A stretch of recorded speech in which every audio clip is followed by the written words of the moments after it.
The iron wheels of the train shrieked against the frozen tracks, a high mechanical scream that tore through the silence of the high plains before grinding to a halt. Steam hissed from the undercarriage, billowing out in great gray clouds that were instantly snatched away by the wind. This was the wind of the territories, a living thing with teeth, relentless and cruel. It scoured the wooden platform of Willow Ford, rattling the loose boards and driving ice crystals into the wood grain like nails. Lila Carver stepped down from the passenger car, her hand gripping the cold iron rail. The moment her boot touched the platform, the wind hit her. It cut straight through her traveling coat, a garment purchased in Philadelphia, fashionable and wool-lined, but woefully insufficient for a winter in the Wyoming territory. The cold here was not merely a temperature, it was a physical assault. It shocked the breath from her lungs and made her eyes water, blurring her first view of the place she had promised to call home. Willow Ford was not the bustling, hopeful settlement the letters had described. It was a collection of gray timber huddled against the vast whiteness of the prairie, looking small and afraid. The main street was a rutted scar of frozen mud, flanked by buildings with false fronts that fooled no one. Beyond the roofs, the mountains loomed, jagged and wrapped in snow, indifferent to the small lives scrabbling in their shadow. A few men loitered on the platform, their hats pulled low, collars turned up against the gale. They watched her. Lila felt their eyes, heavy and speculative. To them, she was the mail-order bride, the Eastern girl bought and paid for with a train ticket and a promise of security. She lifted her chin, clutching her carpetbag tighter, refusing to let them see her shiver. "Miss Carver?" The voice was smooth, cultured, and entirely out of place in the howling wind. Lila turned to see a man stepping out from the shelter of the station overhang. Thomas Pritchard was older than his letters had implied, perhaps 50, with silver threading through his dark hair, and a heavy mustache that hid his mouth. He wore a coat of fine buffalo hide and a hat that looked expensive and new. He did not look like the rough men on the platform.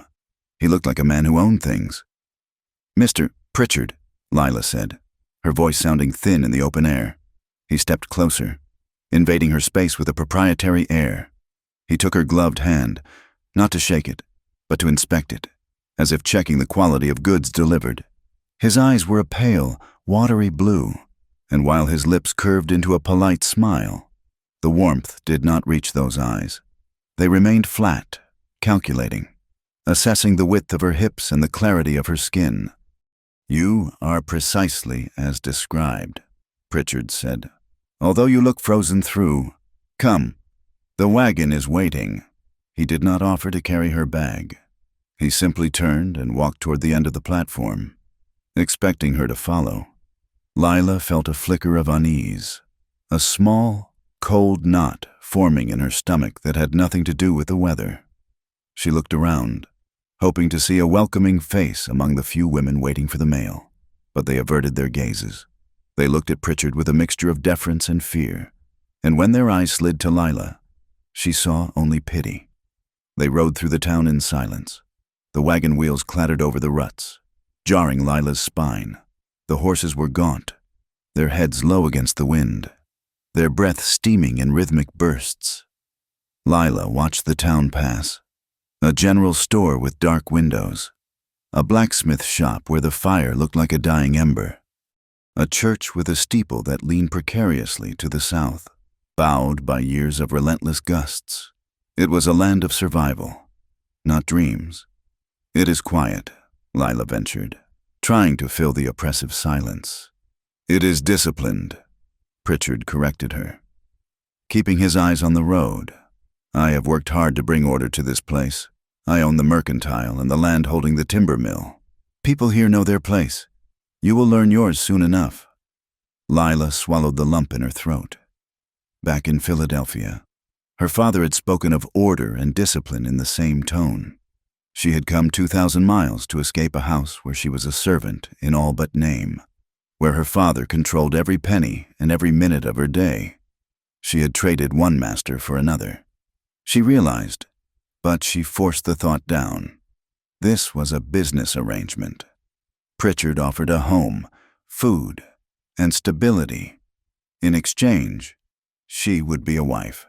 It was a fair bargain, she told herself. It had to be. Pritchard's house was the largest in town. A 2-story structure painted a stark white that was slowly graying under the assault of the elements.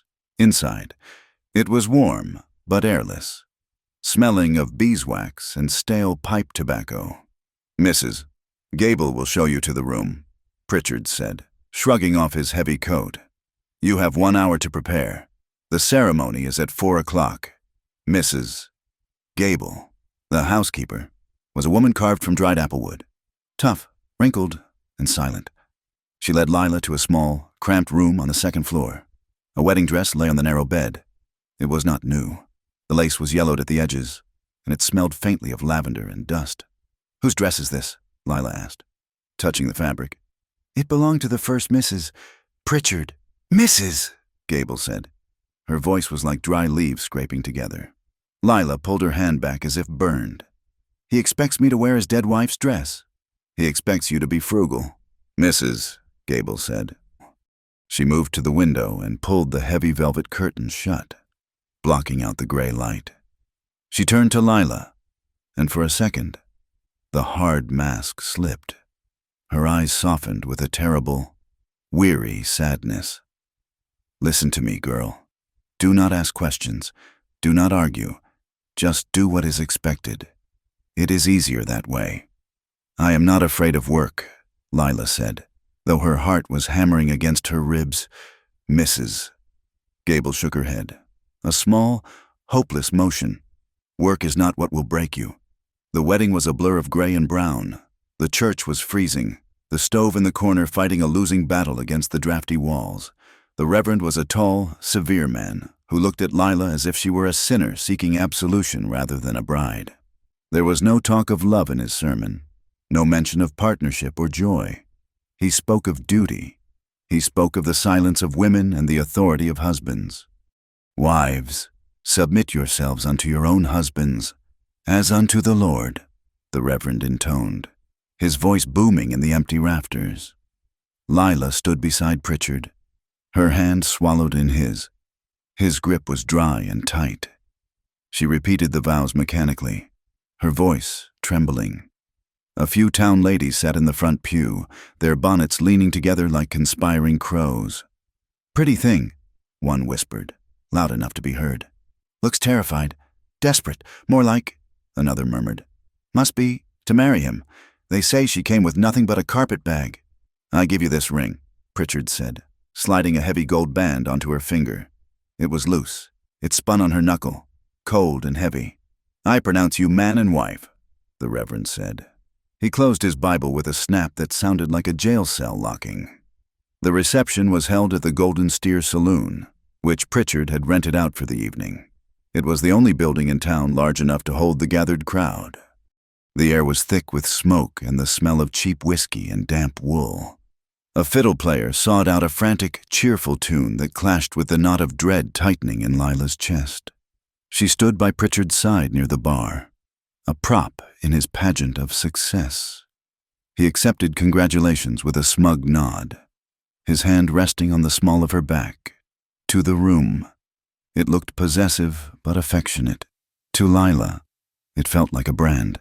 His fingers dug into her flesh through the yellowed silk of the dress, a constant, painful reminder of who she belonged to now. In the far corner of the saloon, away from the lamps and the noise, a man sat alone at a small table. He was younger than the other men, lean and hard, wearing a canvas coat that had seen years of weather. A black Stetson shaded his eyes, but the lower half of his face was illuminated by the strike of a match as he lit a cigarette. This was Eli Ward. The town gossip washed around him like water around a stone, never quite touching him but always present. He had a scar that ran from his left ear down to his jawline, a jagged white line that pulled slightly when he frowned. The women whispered that he was a killer, a drifter from down south who had ridden with outlaws.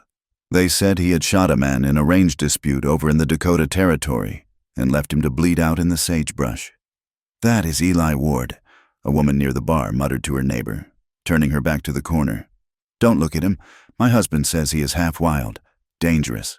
The bartender, wiping a glass with a rag, leaned in. He pays his tab on time, Mrs. Miller, and he rode through a flood last spring to fetch the doctor for the Johnson boy. Dangerous or not, he is useful. Eli heard them, but he gave no sign. He was used to the talk. He swirled the amber liquid in his glass, his dark eyes scanning the room with the habit of a man who expects trouble. His gaze landed on the couple by the bar. He watched Thomas Pritchard. He knew the type. He had seen men like Pritchard before, men who kicked dogs because they could, men who used their money like a whip. Eli's gaze shifted to the girl. She looked impossibly young, her face pale against the dark wood of the bar. She was trembling. It was not just the cold. It was a vibration of pure terror. Eli saw Pritchard's hand squeeze the girl's elbow. He saw her wince, a small, sharp intake of breath, and then the forced smile she plastered back onto her face. A low growl built in Eli's throat, a sound he suppressed instantly. He took a drink, the whiskey burning a path down his chest. Not your business. Ward, he told himself, you are just passing through. You are just a hand at the Double Star Ranch. Do not get involved. But he couldn't look away. He remembered another woman, years ago, with the same look in her eyes. He remembered failing her. The memory was an old ache, dull but constant, like a break in a bone that never healed right. He watched Lila's shaking hands as she held a glass of punch, and he felt a dangerous stir of protective instinct rising in his blood. The reception ended at 8 o'clock. The wind outside had picked up, howling like a banshee, promising a storm before morning. Pritchard drove them back to the White House. The silence in the carriage was different now. It was heavy with expectation.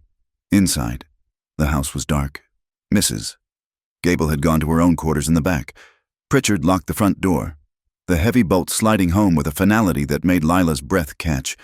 Go upstairs, he said. It was not a request. Lila climbed the stairs, her legs feeling like lead. She went into the bedroom and stood by the window, looking out at the blackness.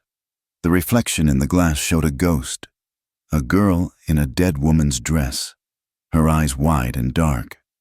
Pritchard entered a moment later. He had removed his coat and tie. He smelled of brandy and sweat. He closed the door and leaned against it, watching her. You are a quiet thing, he said, walking slowly toward her. I like that. My first wife talked too much. She had opinions.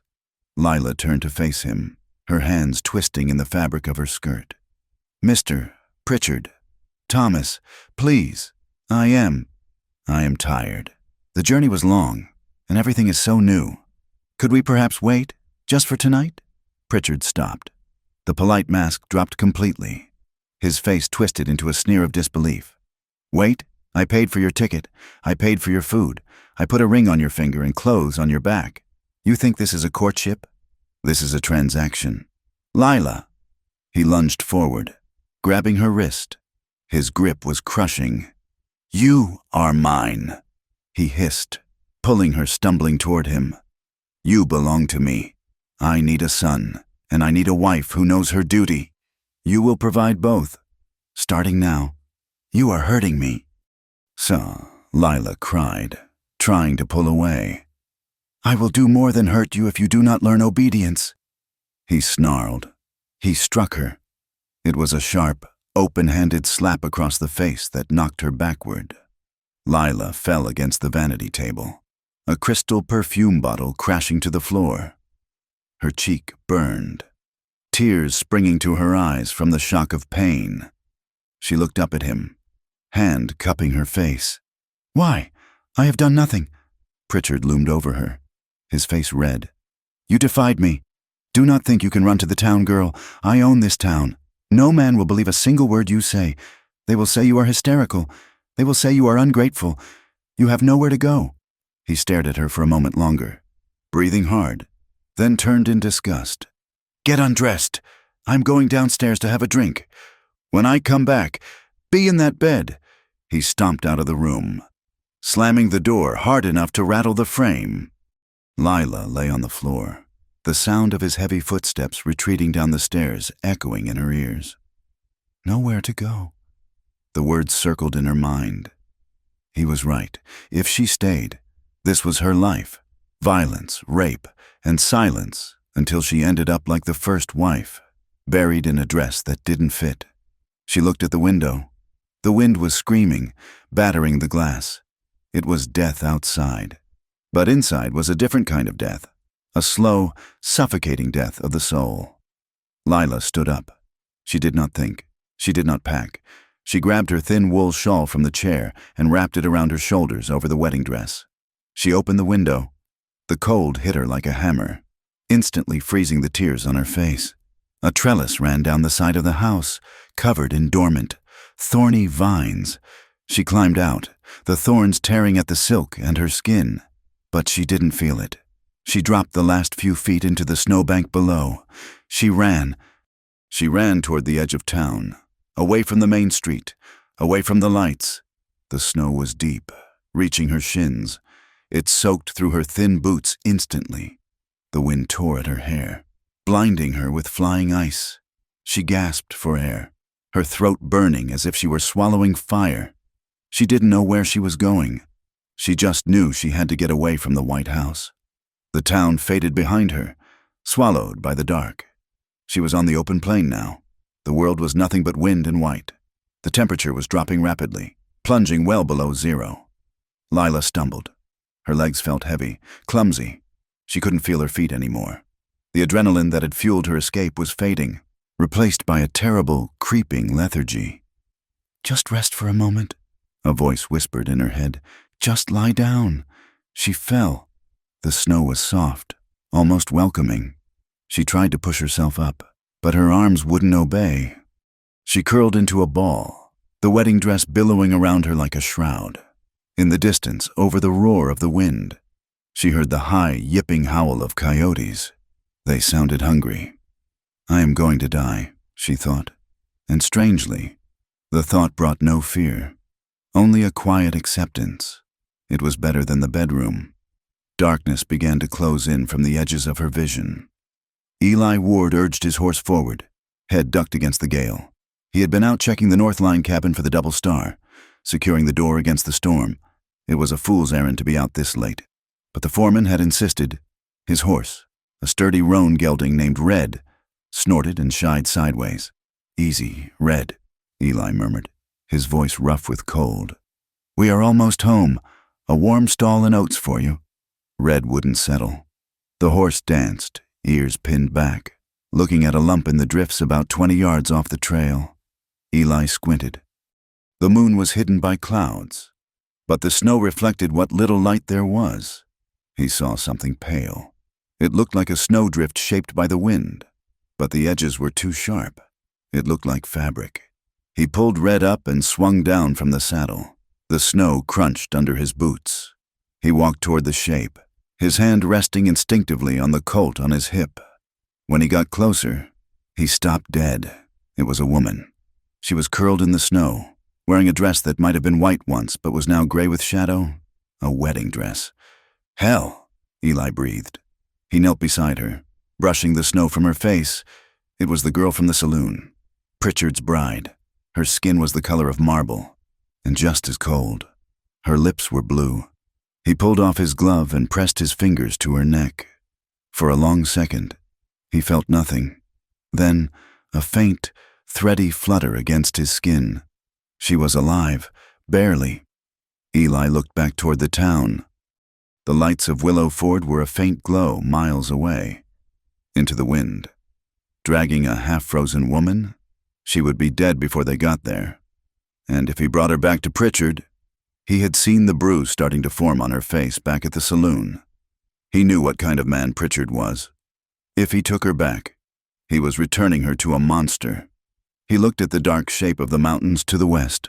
The line cabin he had just checked was closer, maybe 2 miles. It had a stove. It had wood. Eli made his choice in a heartbeat. He scooped her up. She was terrifyingly light, like a bird made of hollow bones. Her head lolled against his shoulder. Ice crystals caught in her eyelashes. "I have got you," he whispered into the wind, though she couldn't hear him. He carried her to Red and managed to wrestle her limp body up into the saddle. He mounted behind her, wrapping his heavy buffalo coat around both of them, tucking her small, frozen form against his chest to share his heat. "Go on, Red!" he shouted. "Get us there!" The horse plunged through the drifts, sensing the urgency. The journey to the cabin was a nightmare of wind and darkness. Eli couldn't feel his own hands on the reins. He kept talking to her, muttering nonsense just to keep himself focused. "Stay with me now. Almost there. Do not you quit on me." Finally, the dark outline of the line cabin appeared against the trees. It was a rough structure, logs chinked with mud and moss, built to survive the apocalypse. Eli slid off the horse, his legs stiff. He pulled Lila down, her body rigid. He kicked the door open, the wind trying to rip it from his hinges.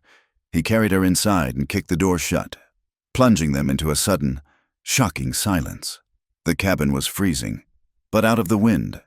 He laid her on the narrow bunk in the corner. "Fire first," he said to the empty room. He moved with practiced efficiency, ignoring his own numbness. He shoved kindling into the iron stove, struck a match with a thumbnail, and nursed the flame until it caught. He fed it larger logs until the stove began to tick and ping with heat. He turned back to Lila. She hadn't moved. He needed more wood. The storm was going to last all night, maybe longer.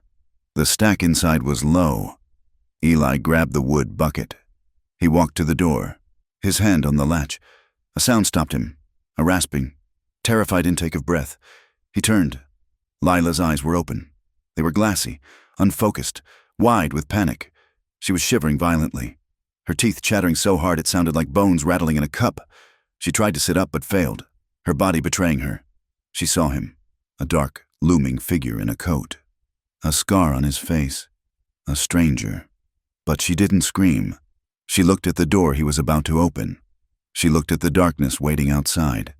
She reached out a hand, her fingers curled like claws, blue and stiff. She grabbed the sleeve of his coat, her grip surprisingly strong, fueled by pure desperation. "Please," she whispered, her voice a broken husk of sound. "Please, don't leave yet." Eli froze. He looked down at her hand on his sleeve, then up into her terrified eyes. He saw the sheer loneliness there, the absolute terror of being abandoned in the dark. He slowly took his hand off the door latch. He covered her freezing hand with his own warm, rough palm. "I am not going anywhere, ma'am," Eli said softly. "I am just getting wood. I am right here." He watched her eyes flutter and close as exhaustion took her again. He stepped back from the door, put the bucket down, and walked back to the stove.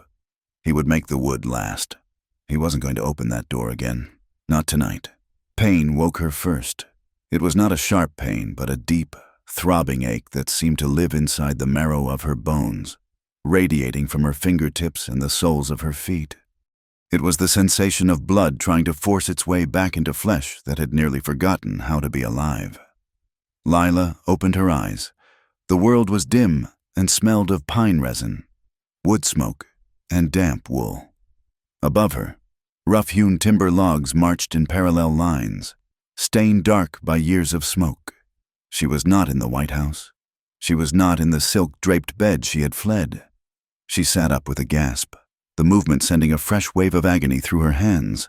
She was lying on a narrow bunk built into the wall of a cabin so small it felt more like a wooden crate than a room. Her wedding dress, once the symbol of her entrapment, was a ruined, sodden weight around her legs, the hem stiff with melting frost. "Easy now," a voice said. Lila jerked her head toward the sound, her heart hammering against her ribs like a trapped bird.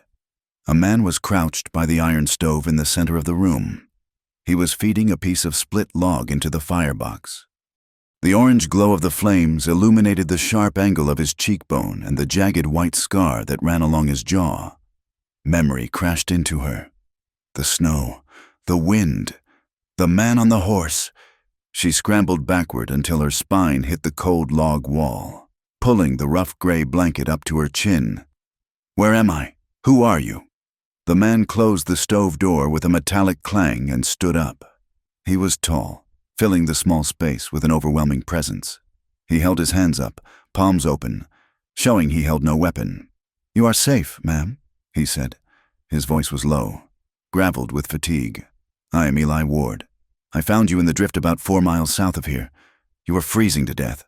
Lila stared at him, her chest heaving. The town?" "Too far," Eli said.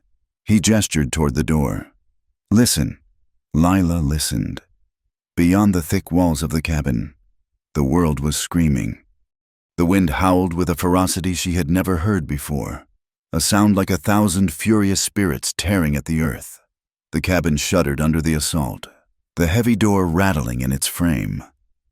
"Blizzard came down hard," Eli said, lowering his hands but keeping his distance. "We could not make it back to Willow Ford, not without killing the horses, and likely us too. This is a line cabin for the Double Star Ranch." Lila looked down at her hands. They were red and swollen, trembling uncontrollably. She remembered Pritchard. She remembered his threats, his violence. And now she was here, in a wilderness shack with a man the town whispered was a killer. "You brought me here," she whispered, the fear chilling her more than the air. "What do you want?" Eli's expression tightened. He looked tired, his dark eyes shadowed. "I want you to keep all your fingers and toes, Mrs. Pritchard. And I want to wait out this storm. That is the sum of it." He moved toward the bunk, and Lila flinched, drawing her knees up. Eli stopped instantly, 3 feet away. "I need to look at your hands and feet," he said. He didn't demand. He stated it as a necessity, his tone devoid of the oily possession Pritchard used. "Frostbite is a quiet killer. If the rot sets in, you will lose them. May I?" Lila hesitated. The throbbing in her feet was becoming unbearable, a burning itch that made her want to scream. She looked at Eli's face. There was no leering, no hunger, just a grim clinical focus. "Yes," she breathed. Eli pulled a wooden stool closer and sat. He reached out for her hand. He didn't grab it. He waited until she extended it, inch by trembling inch. When his fingers touched hers, his skin was rough and calloused, but his grip was incredibly gentle. He examined her fingertips, pressing lightly. "Good," he muttered. "Color is coming back. It will hurt like fire, but that means the nerves are waking up." He reached for a bucket of water near the stove. He dipped a rag into it, wrung it out, and wrapped it around her hand. The water was tepid, not hot, but to her frozen skin, it felt scalding. Lila hissed, tears pricking her eyes. "I know," Eli said softly. "I am sorry." He moved to her feet. He hesitated before touching the hem of her ruined dress.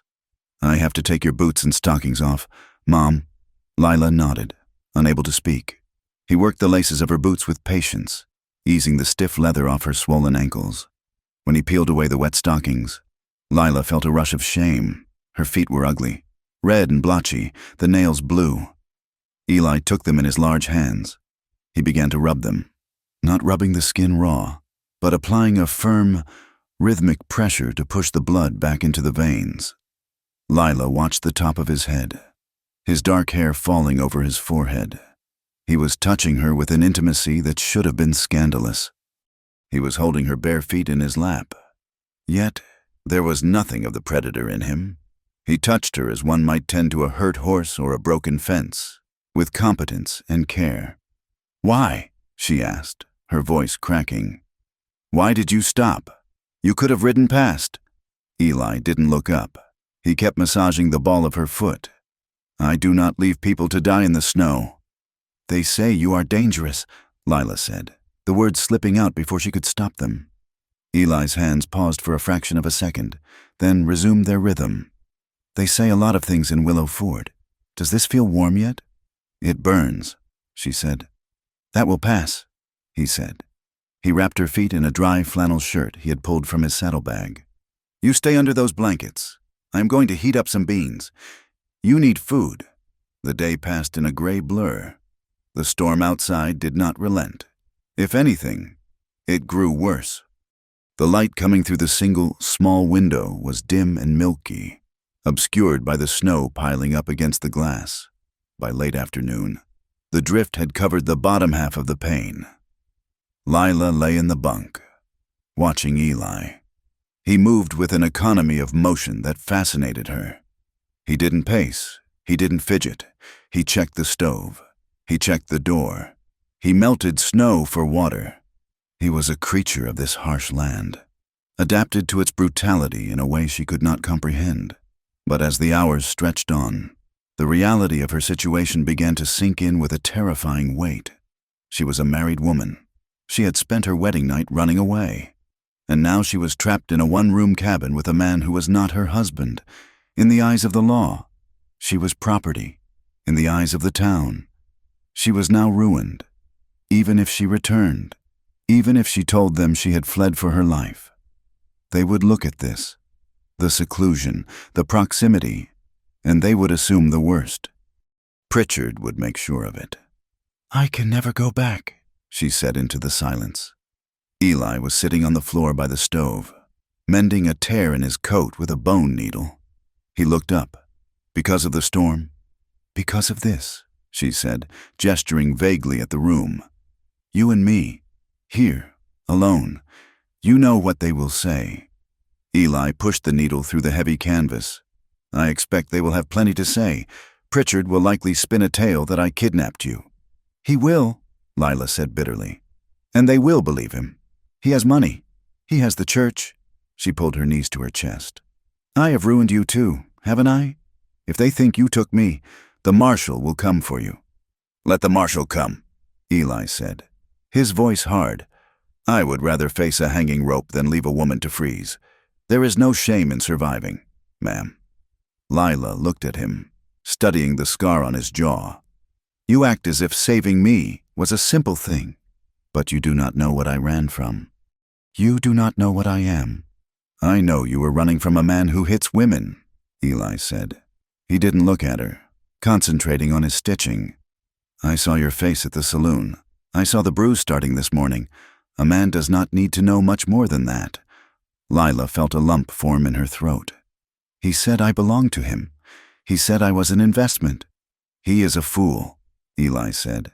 "I took his money," Lila confessed, the shame burning hotter than the frostbite. "I came here because he paid for the ticket. I married him because I had no choice. Does that not make me what he says I am? Bought?" Eli set the coat down. He turned to look at her fully. "Ma'am, half the things in this world are bought and sold. Cattle, land, timber. But a soul is not one of them. You walked out that door. That means you are free. The rest is just noise." He stood up and went to his saddlebag. He pulled out a clean, gray wool shirt and a pair of spare trousers. "That dress is wet and it is not doing you any good," he said. "These will be big on you, but they are dry. I will hang a blanket from the rafters. You can change." He rigged a line across the corner of the room using a length of rope and a spare blanket, creating a small, private partition around the bunk. Then he went to the far side of the cabin and turned his back, occupying himself with stacking the firewood. Lila stripped off the sodden wedding dress. It was heavy, like a dead skin she was shedding. She let it fall to the floor in a heap of wet silk and lace. She pulled on Eli's shirt. It smelled of tobacco, sage, and horse, a masculine, earthy scent that surrounded her. The sleeves hung past her hands, and she had to roll them up. The trousers were enormous, but she cinched them with a piece of twine he had left for her. She felt ridiculous, drowning in the rough fabric, but she also felt warmer than she had in days. "I am decent," she said, stepping out from behind the blanket. Eli turned. His eyes swept over her, but there was no mockery in them. "Put your socks near the fire, but not too close." He picked up the wedding dress from the floor and hung it on a nail near the stove to dry. It looked like a ghost hanging there, limp and defeated. Night fell early, bringing with it a profound darkness that the single kerosene lantern could barely push back. The temperature in the cabin plummeted.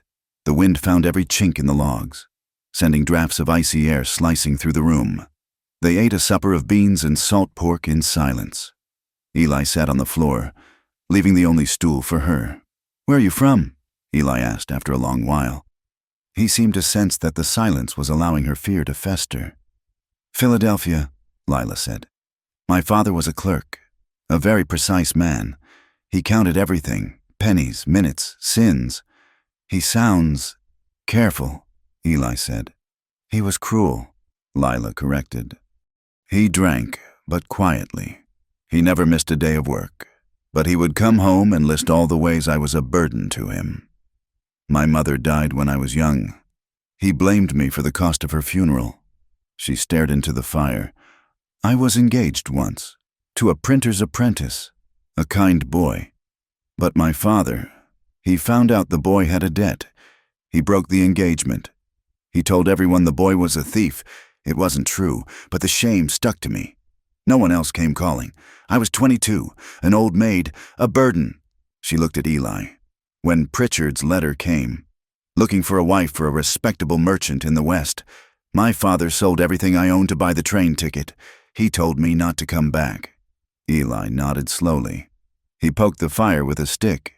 "So you traded one prison for another?" "I thought I was trading it for a home," Lila said. "I was wrong. What about you? You are not from here." "No," Eli said. "Texas, originally. Then Kansas." "The scar," Lila said softly. "Did you get that in the war?" Eli touched the jagged line on his jaw unconsciously. "No. Got that in a dispute over water rights 3 years ago. I was riding for the Circle T, big outfit. They wanted a creek that belonged to a homesteader. The boss told us to run him off." He paused, his eyes dark with the memory. "I went to tell the man to leave, try to talk sense into him. He didn't want to talk. He had a shotgun. He clipped me. I fired back, reflex." Lila held her breath. "You killed him?" "He died," Eli said flatly. "I did not mean for it to happen, but the result is the same. The town saw a hired gun killing a squatter. The law cleared me, self-defense, but the name stuck. Killer Ward. People like their stories simple." "And the woman?" Lila asked. "The bartender said you pulled children from a river. He said you helped people. You do not sound like a killer." Eli looked away, staring into the dark corner of the room. "Her name was Sarah. She was good. Better than I deserved. We were set to marry in Kansas. A fire started in the boarding house where she stayed. I was across the street at the saloon, playing cards, drinking." His voice dropped to a whisper. "By the time I saw the smoke, the roof had already gone. I tried to go in. The firemen held me back. I watched it burn. If I had been there, if I hadn't been wasting time." He shrugged, a heavy, painful movement. "So I came north. Figure the cold suits me better." Lila looked at him, seeing the weight he carried. It was a different kind of burden than hers, but just as heavy. He carried guilt like a stone in his pocket. "You saved me," she said quietly. "You did not fail me." Eli didn't answer. He stood up and went to the window, scraping a small hole in the frost to look out. "Storm is peaking. It is going to get colder tonight, much colder." He turned back to the room. The fire was roaring, but Lila could still see her breath in the air. The cold was a physical weight pressing down on the cabin. Eli looked at the narrow bunk, then at his bedroll on the floor. He looked at Lila, shivering in his oversized shirt. He cleared his throat, shifting his weight awkwardly. "Ma'am," he started, then stopped. He took a breath. "It is going to be 20 below inside this cabin by morning. That stove is not enough. If you sleep on that bunk alone, the cold will get into your bones." Lila stared at him. She knew what he was saying. She knew the reality of the frontier winters. People died in their beds. "I have a bedroll," Eli said quickly, gesturing to the thin blanket on the floor. "But the floor is where the drafts are. I can sleep there. I will give you all the quilts." Lila looked at the floor. Ice was creeping under the door jamb. If he slept there, he would freeze. If she slept alone, she might not wake up. She looked at the bunk. It was narrow, barely 3 feet wide. "We will freeze separately," Lila said, her voice trembling. Eli met her gaze. "Yes, ma'am. Likely we will." You saved my life. Eli, she said, I will not let you die on the floor because of propriety. She stood up and moved to the edge of the bunk. She pulled back the heavy quilts. Get in. Eli stood frozen for a moment. He looked at her with a profound, terrifying vulnerability. Lila, I am a man. You are a married woman. If we do this, if we do not. She cut him off. We die. Please, just for the warmth. Eli nodded stiffly. He blew out the lantern, plunging the room into darkness save for the red glow of the stove vent. He kept his boots on, but took off his coat to use as an extra cover. He climbed into the bunk. He lay on his back, stiff as a board, pressing himself as close to the wall as he could, leaving her as much space as possible. Lila lay down beside him. The cold of the mattress seeped through her clothes instantly. She shivered violently, her teeth chattering. Come here. Eli's voice was a rough whisper in the dark. He didn't grab her. He opened his arm, creating a space. Lila hesitated for a heartbeat, then scooted backward. Her back collided with his chest. The shock of his heat was staggering. He was a furnace. She gasped, instinctively pressing closer, seeking that life-saving warmth. Eli's arm came down over her waist. It was heavy and solid. He didn't grope. He didn't explore. He simply held her, his forearm resting against her stomach, pulling her firmly against him to eliminate the pockets of cold air between them. They lay there in the dark, stiff and silent. Lila could feel the thud of his heart against her shoulder blades. It was beating fast. Her own heart was racing, a frantic rhythm that had nothing to do with the cold. The layers of wool and cotton between them felt impossibly thin. She could feel the hardness of his chest, the length of his legs against hers. It was terrifying. It was scandalous. It was the most safe she had ever felt in her life. Minutes passed. The shivering began to subside, replaced by a deep, drowsy warmth. Eli's breath stirred the hair on the back of her neck.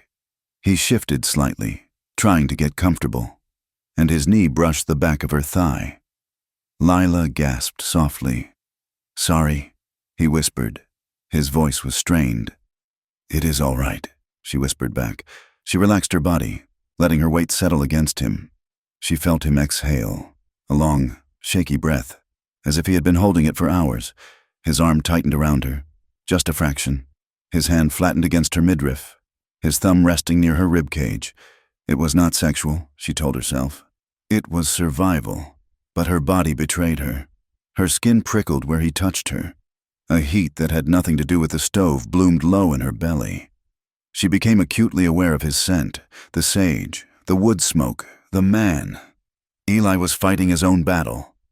Having her this close, her soft curves pressed against his hard angles, was a torture he hadn't anticipated.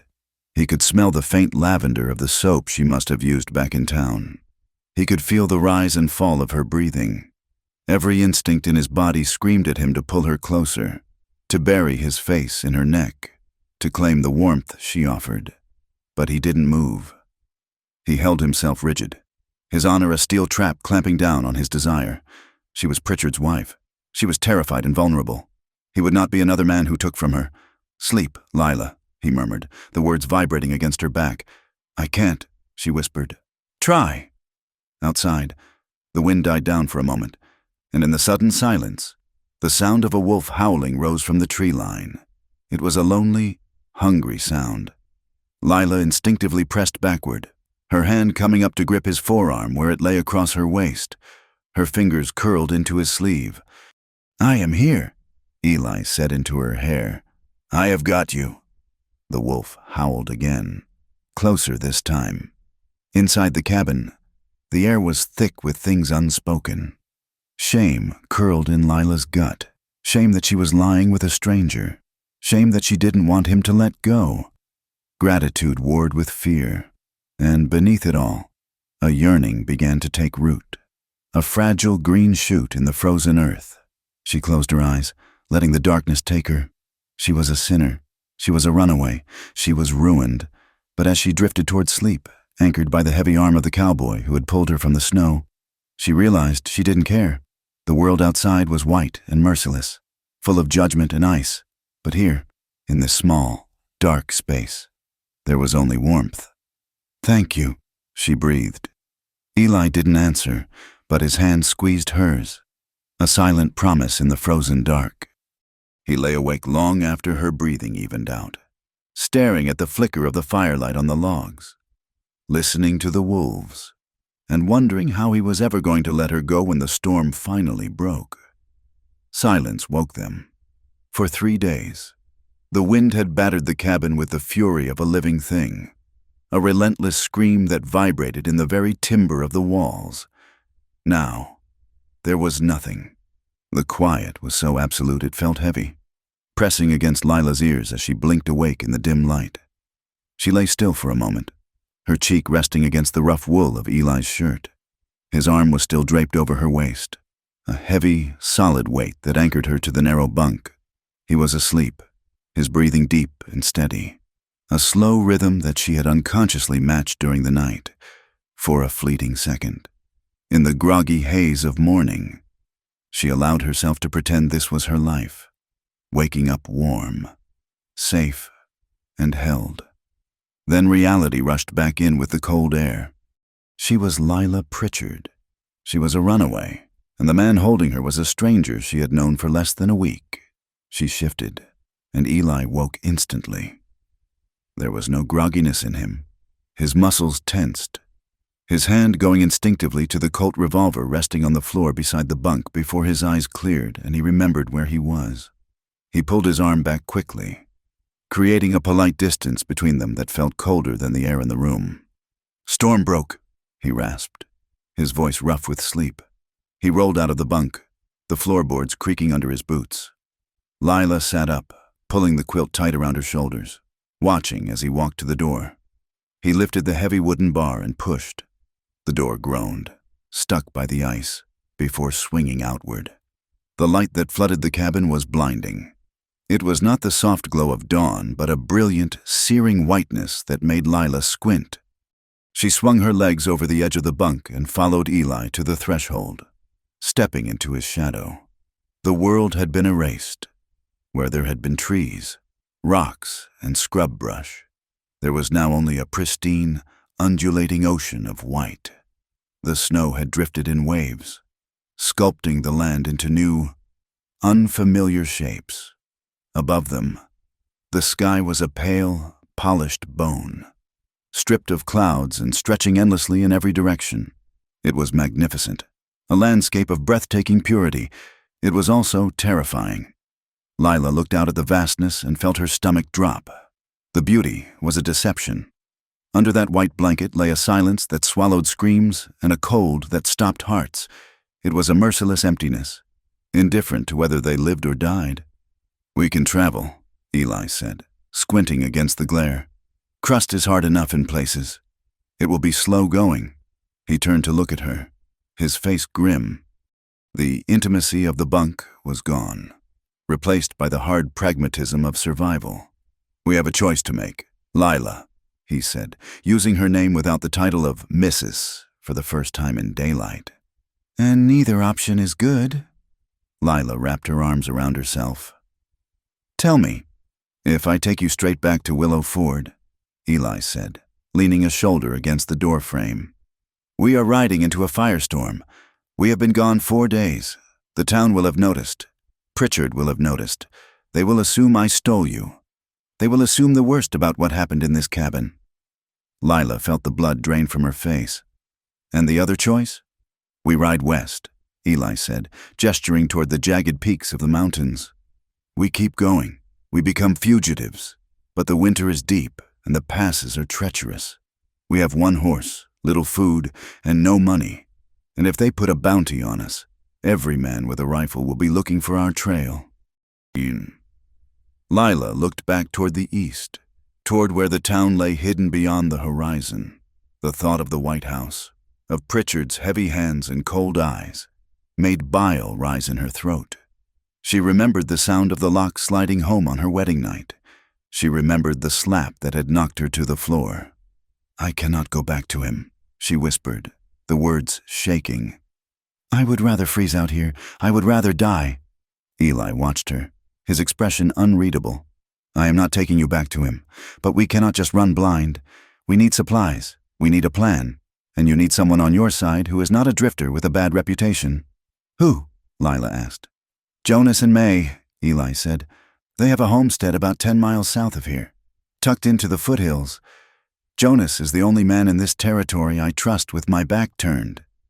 May sees things clear.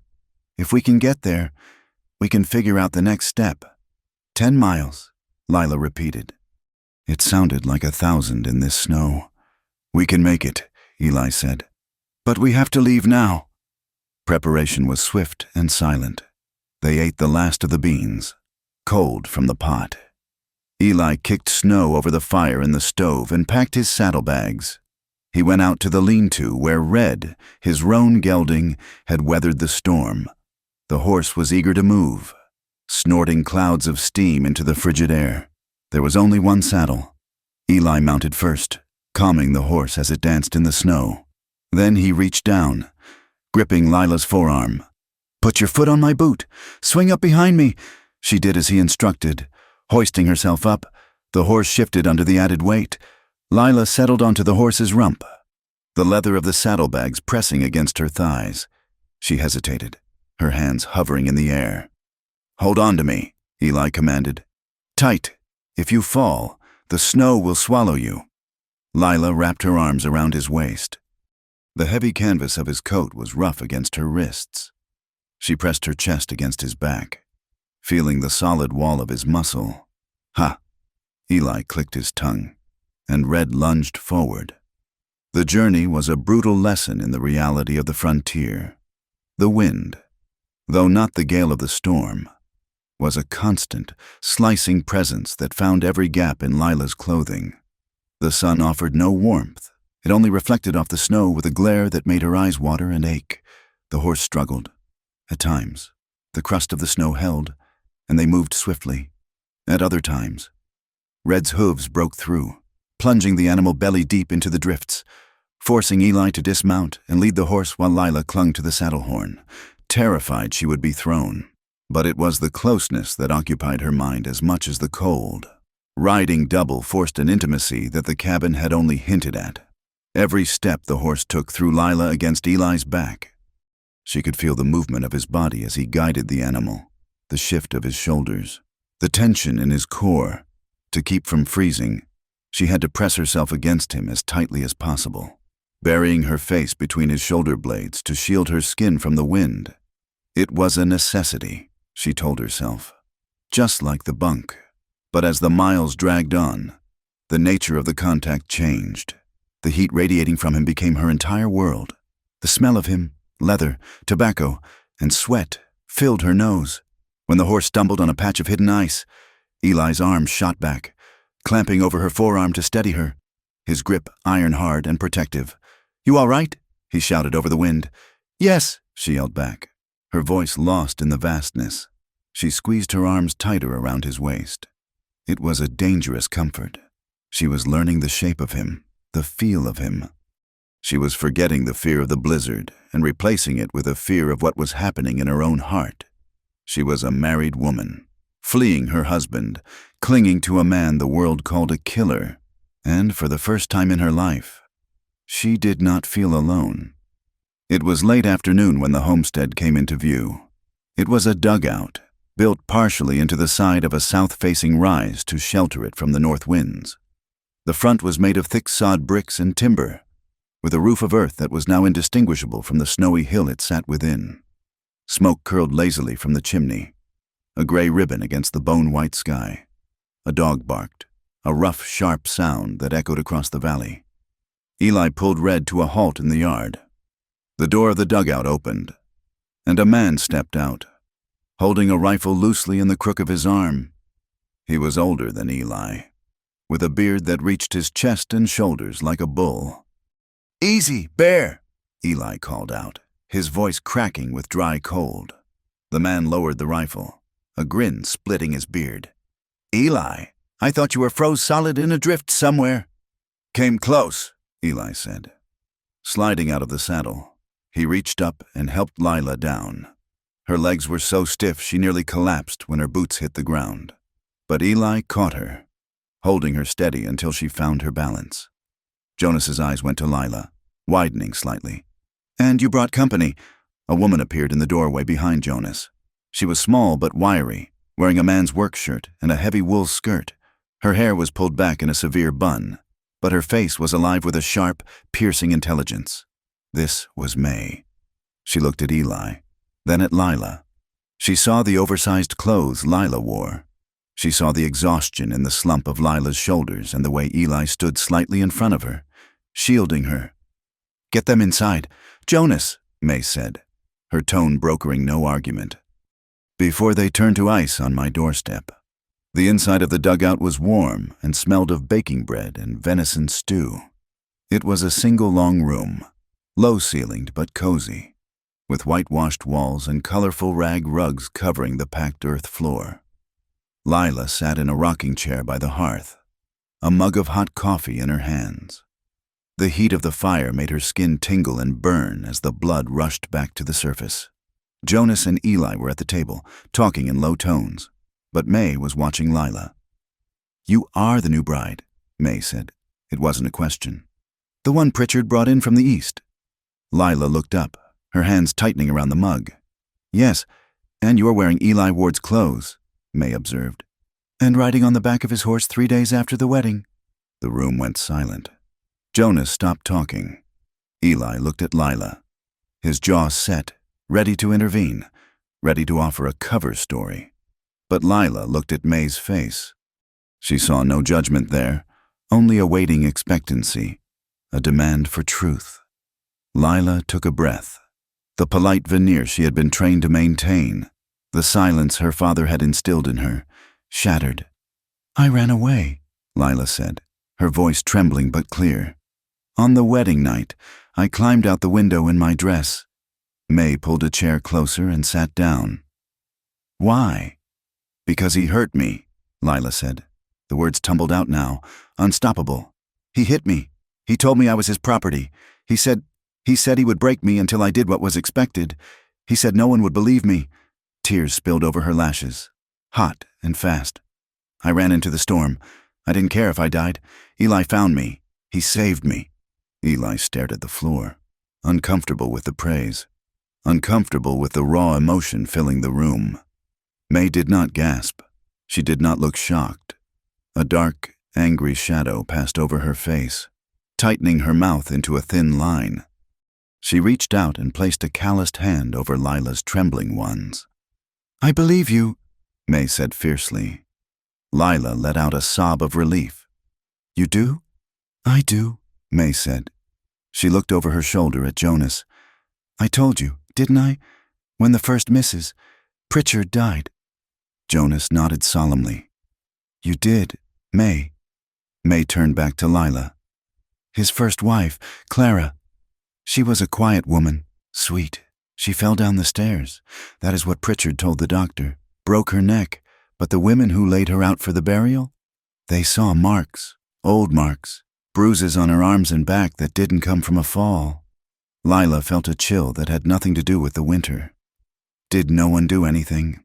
"Pritchard owns the mercantile," May said with a bitter twist of her lips. "He owns the debt on half the farms in the valley. The marshal drinks Pritchard's whiskey. The pastor eats at Pritchard's table. People saw what they wanted to see. They wanted to see a grieving widower, not a murderer.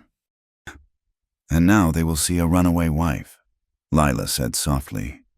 "They will say I am the sinner." "Let them say it," May snapped. "Better to be a living sinner than a dead saint." That evening, the reality of the small house presented a new problem. Jonas and May slept in a partitioned alcove at the back. The only other sleeping space was a small guest room off the main area, barely big enough for the narrow rope bed inside. "We are tight on space," May apologized as she handed Lila a clean nightgown. "You two will have to share. Jonas and I are old married folk. We do not scandalize easy." Lila took the gown, her face flushing. It was one thing to share a bunk in a survival cabin, isolated from the world. It was another to share a bed in a civilized house, with another couple just on the other side of a thin wall. Later, In the darkness of the guest room, the silence was thick. The bed was softer than the cabin bunk, filled with corn husks that rustled with every movement. Eli lay on the far edge, his back to her. He had stripped down to his long johns, and the pale outline of his shoulders was visible in the moonlight filtering through the small window. Lila lay on her back, staring at the ceiling. The conversation with May had drained her, but it had also opened something up. The validation, the simple fact of being believed, had loosened the knot of fear in her chest. She turned her head. "Eli?" "Yeah," he whispered. "Thank you for bringing me here." "Jonas is good people," Eli said. "And May," Lila added. "She knows about Pritchard." "She knows men," Eli said. "She knows the bad ones." Lila shifted. The bed was small. Her movement caused the mattress to dip, rolling her slightly toward him. She could hear his breathing change, becoming shallower. The safety of the house, the warmth of the fire in the other room, and the shared journey had stripped away the panic that had defined their time in the cabin. What was left was the man and the woman. Lila felt a sudden, sharp ache of longing. It wasn't just gratitude anymore. She wanted to be close to him. She wanted to erase the memory of Pritchard's hands with the memory of Eli's warmth. "You are so far away," she whispered. "The cold is gone. Eli, you do not have to protect me from the frost." Eli turned slowly onto his back. He didn't look at her, but he didn't pull away. "It isn't the frost I am worried about. Lila." "What are you worried about?" "I'm a man," he said, his voice rough. "And you are warm and brave and beautiful. And I have spent 3 nights holding you while trying to be a gentleman. I am running out of saint in me."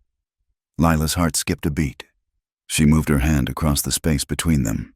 Her fingers found his waist, resting lightly on the fabric of his undershirt.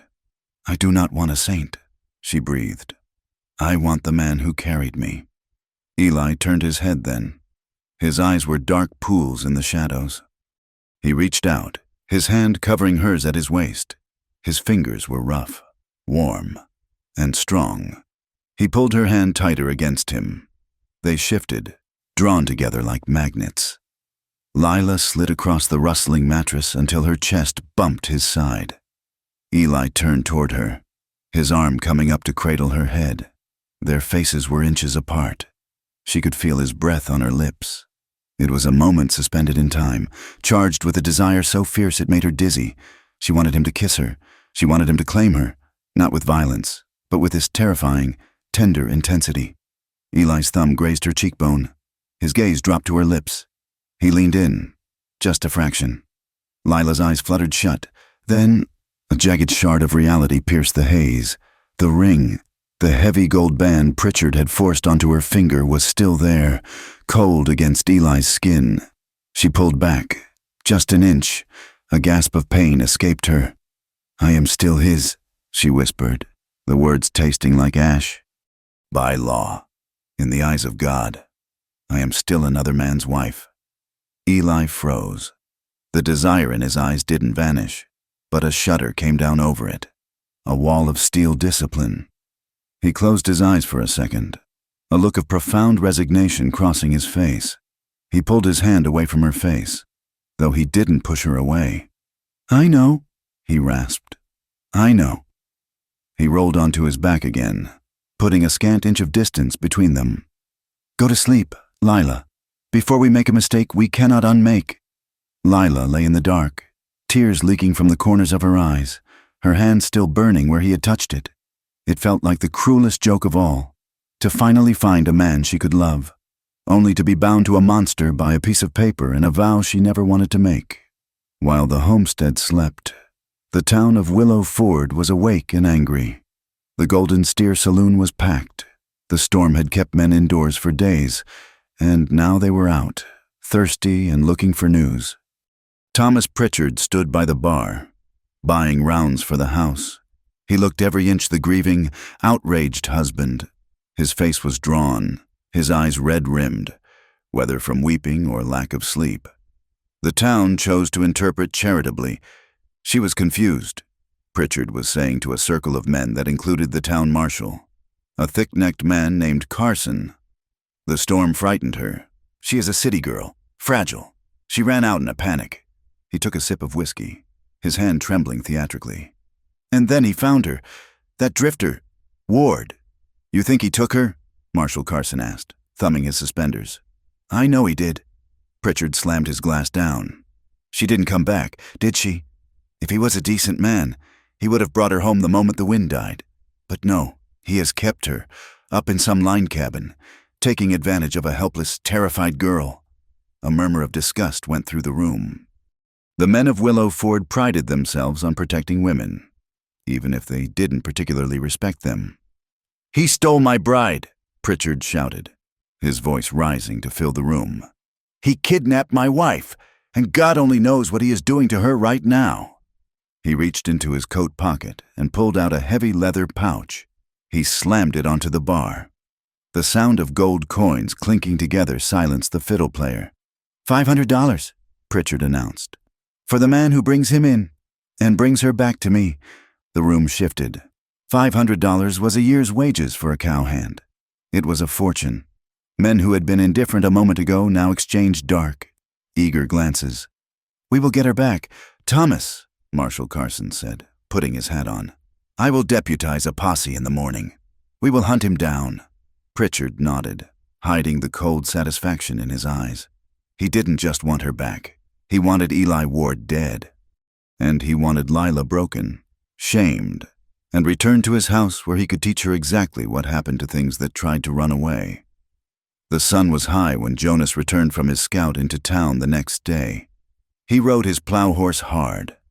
The animal lathered despite the cold. He burst into the dugout, bringing a cloud of steam with him. Bad news, Jonas said, stripping off his gloves. Eli was cleaning his gun at the table. He didn't look up, but his hands stopped moving. How bad? Posse, Jonas said, led by Pritchard and the marshal. About 10 men. They are tracking Red's prints. They lost the trail near the creek, but they are sweeping the valley. They will be here by sundown. May turned from the stove, her face pale. They are coming here? They are checking every homestead, Jonas said. He looked at Eli. Pritchard has put a price on your head. Eli, $500. He is telling everyone you kidnapped the girl. Lila stood up from the rocking chair. Kidnapped? But that is a lie. Doesn't matter what is true, Jonas said grimly. Matters what $500 says is true. May wiped her hands on her apron. You have to run. Go out the back way. Head for the high pass. You can make it to the mining camps in Idaho. Eli reassembled the revolver with a series of sharp, metallic clicks. He spun the cylinder and holstered the weapon.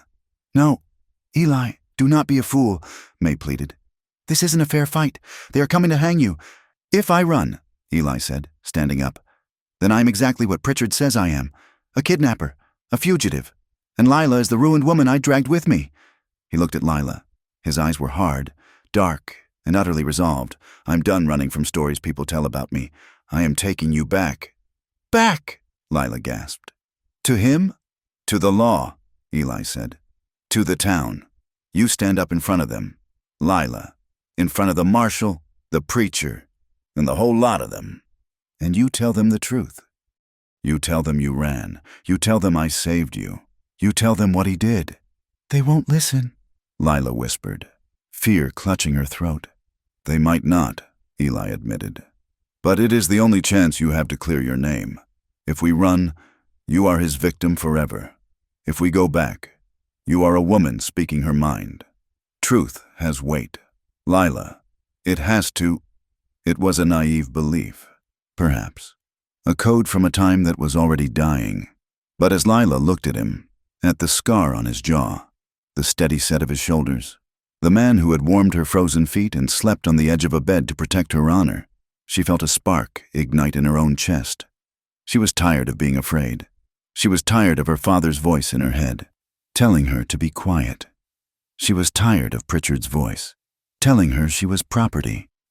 She looked at the wedding ring on her finger.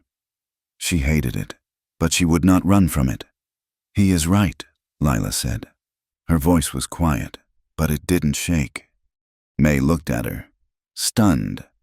"Child, they will tear you apart." "Let them try," Lila said. She looked at Eli. "I am not property, and I am not a victim. I will go back, and I will look Thomas Pritchard in the eye and tell the world what he is." Eli nodded, a flicker of pride softening his grim expression. "Get your coat, Lila. We ride for Willow Ford." The return to Willow Ford felt less like a homecoming and more like a funeral procession.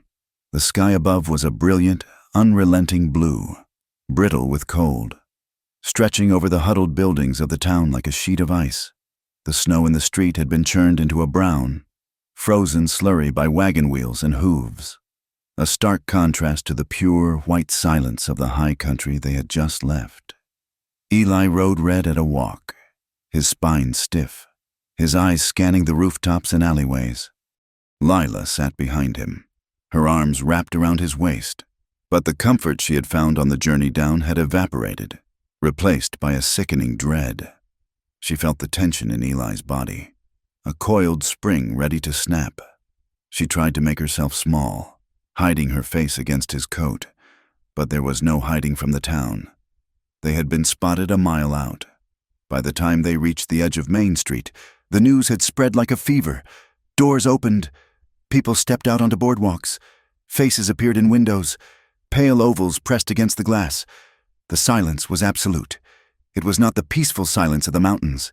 It was a held breath, a collective judgment waiting to fall. Lila heard the crunch of Red's hooves on the ice, the creak of the saddle leather, and the ragged sound of her own breathing. She saw Mrs. Miller, the baker's wife, standing on her stoop, wiping floury hands on her apron. As they passed, Mrs. Miller's eyes went to Lila's legs, seeing the men's trousers, then up to where her arms were wrapped around the cowboy.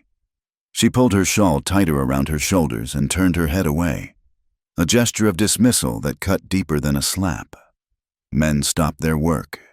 The blacksmith stood in the door of his forge, hammer in hand, soot smearing his forehead.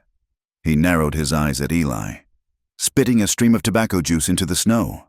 A group of children, usually loud and darting, stood frozen near the water trough, staring openly. One little girl pointed, but her mother slapped her hand down, whispering something sharp and urgent.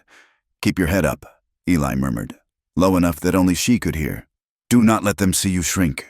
Lila forced herself to straighten her spine. She was shaking, but she tightened her grip on Eli's coat. "I am not a victim," she repeated to herself. "I am not a victim." They reached the front of the mercantile. The sign above the door, Pritchard's General Goods, creaked in the wind. And there, standing in the center of the street as if he owned the very mud they walked on, was Thomas Pritchard. He was dressed in his finest black coat, his hat brushed, his boots polished. He looked like a man in mourning who had been interrupted by an outrage. Beside him stood Marshal Carson, thumbs hooked in his gun belt, looking uncomfortable but resolute. Behind them, a knot of men from the saloon had gathered, their breath steaming in the air, their face eager for a spectacle. Eli pulled Red to a halt 10 yards away. The horse sensed the hostility, pinning its ears back and shifting nervously. "You have some nerve, Ward," Pritchard called out. His voice was loud, pitched for the audience on the boardwalks. "Riding back into my town with my wife on your saddle. I brought her back safe." "Pritchard," Eli said, his voice calm, flat. "Which is more than you insured when she ran out into a blizzard." Pritchard's face twisted. He took a step forward, raising a hand to the crowd. "Listen to him. He admits he had her. 4 days. Neighbors. 4 days he has kept a terrified woman in the wilderness, abducted from her own home on her wedding night." "That is a lie," Lila cried out. The sound of her own voice shocked her, thin and desperate in the cold air. She slid down from the horse, her legs trembling as they hit the ground. She stood next to Red's flank, looking from the marshal to the crowd. "I ran away. I ran because he hit me. Eli saved my life." A ripple went through the crowd. A few women exchanged uneasy glances. The truth of her words hung in the air for a second, fragile and sharp, but Pritchard was faster. He rushed forward, his expression crumbling into a mask of pity and horror. "Oh, My poor Lila. Look at you, confused, hysterical. God only knows what he has done to your mind, what lies he has whispered to turn you against your husband." He looked at the marshal. "Carson, look at her, dressed in his clothes, shaking like a leaf. She is not herself. Arrest him before he hurts anyone else." "Now hold on," Eli said, swinging his leg over the saddle to dismount. "She is telling you the truth. Look at her face. Look at the fear." "Get down. Ward," Marshal Carson barked, drawing his revolver. "Hands where I can see them." Eli froze. He looked at the gun, then at Lila. He could draw. He was fast enough, but if he did, the street would turn into a slaughterhouse, and Lila would be in the crossfire. Slowly, deliberately. Eli raised his hands. "I am getting down. Marshal, easy." He stepped off the horse. The moment his boots hit the ground, 2 men from the crowd, deputies or just eager ruffians, rushed him. One kicked his legs out from under him. Eli went down hard into the frozen mud. "No!" Lila screamed, lunging forward. Pritchard caught her. He grabbed her arm, his fingers digging into the tender flesh above her elbow with bruising force. To the crowd, it looked like a husband restraining a frantic wife. To Lila, it was the clamp of a steel trap. "Stop it!" Pritchard hissed in her ear, his voice low and venomous. "You are making a scene." Lila struggled, watching as the men on the ground roughed Eli up. A boot connected with Eli's ribs, a dull, wet thud that made Lila sick. They hauled him up, mud streaking his face, blood trickling from a cut above his eye. Marshal Carson slapped a pair of iron cuffs onto his wrists. "Eli Ward, you are under arrest for the abduction of Lila Pritchard," Carson announced. "I went willingly," Lila shouted, tears freezing on her cheeks. "He didn't take me. Ask him. Ask anyone." She looked at the faces in the crowd, searching for one spark of belief. She saw the baker's wife look down. She saw the blacksmith shake his head. She saw judgment. They looked at Pritchard, wealthy, established, the man who gave them credit at the store, and they looked at Eli, scarred, dirty, a stranger with a gun. It was easier to believe the stranger was a monster than to believe the merchant was a wife-beater. "Take him to the jail," Pritchard commanded. "And get that horse off the street." The deputies shoved Eli forward.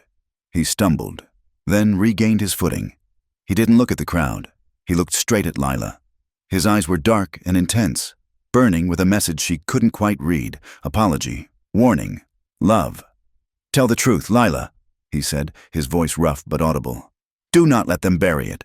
"Shut your mouth," a deputy growled, shoving him again. They dragged him away toward the small stone building at the end of the street. Lila watched him go, her heart tearing in her chest. She felt small. She felt powerless. The vast, open sky that had felt so indifferent in the mountains now felt like a prison ceiling, closing in. "Come, my dear," Pritchard said loudly, his voice dripping with performative concern. "Let us get you home. You're freezing. Mrs. Gable has a bath waiting." He pulled her toward the house. Lila's feet dragged in the mud. She wanted to fight, to scream, to sit down in the street and refuse to move, but the grip on her arm was agonizing, and the look in Pritchard's eyes promised violence if she resisted. She let him lead her. She walked past the staring townspeople, head bowed, feeling the weight of their assumptions like stones in her pockets. The ruined bride, they were thinking. The poor, mad girl. The house was exactly as she remembered it. Airless, smelling of wax and old dust. The moment the front door closed, shutting out the wind and the prying eyes. Pritchard released her arm. He shoved her away so hard she stumbled and nearly fell against the coat rack. The mask of the concerned husband vanished. In its place was the cold, sneering face of the man she had married. "You stupid, ungrateful bitch," he said. The words were quiet, spoken with a terrifying calm. Lila backed away, clutching her hands to her chest. Mrs. Gable was standing at the end of the hallway, her face pale, wringing her apron. She looked at Lila, then quickly looked at the floor, vanishing into the kitchen. "I told you," Lila whispered. "I told you I would not stay." "You ran off with a drifter," Pritchard said, walking slowly toward her, unbuttoning his gloves. "You humiliated me. Do you have any idea what they're saying? Do you know what it cost me to stand there and pretend you were a victim instead of a whore?" "I am not a whore," Lila said, her voice shaking but defiant. "And he didn't touch me. He is a better man than you will ever be." Pritchard moved faster than a man of his size should have been able to. He crossed the distance and grabbed her face, his hand clamping over her jaw, squeezing until her teeth ground together. He forced her head up, making her look into his watery, furious eyes. "Do not speak of him," Pritchard spat. "You are going to go upstairs. You are going to wash the smell of him off you. You are going to put on a proper dress. And you are going to stay in this house." He leaned closer, his breath smelling of coffee and rage. "And listen to me closely. Lila, if you say one word to anyone else about me hitting you, if you try to defend that trash in the jail, I will have Dr. Evans declare you insane. I will have you locked away in an asylum in Denver where no one will ever hear you scream again." Lila whimpered, the pain in her jaw blinding. "And as for your cowboy," Pritchard sneered, releasing her face with a rough shove, "I'm going to see him hang. Kidnapping is a capital offense in this territory. By the time the circuit judge gets here, I will have every man in this town convinced Ward dragged you kicking and screaming from your bed. He will swing, Lila. And you will watch." He turned his back on her. "Now get out of my sight." Lila fled up the stairs. She ran into the bedroom, the same room she had escaped from, and locked the door. She collapsed against it, sliding down to the floor, her body shaking so hard her teeth clicked. She was trapped. It was a gilded cage, warm and furnished, but it was a prison nonetheless. She looked around the room, the vanity with her silver brush, the heavy velvet curtains, the bed with its embroidered quilt. Everything was clean, everything was respectable, and everything was a lie. She crawled to the window and looked out. The sun was setting, casting long, blue shadows across the snow. Down the street, the small jailhouse sat in the gloom, a single barred window facing the alley. Eli was there, cold, beaten, alone. Because of her. The thought galvanized her. It stopped the shaking. It dried the tears. He will swing. Lila, and you will watch. "No," she whispered to the empty room. "No." She waited. The hours dragged by. She heard Pritchard go out, the front door slamming.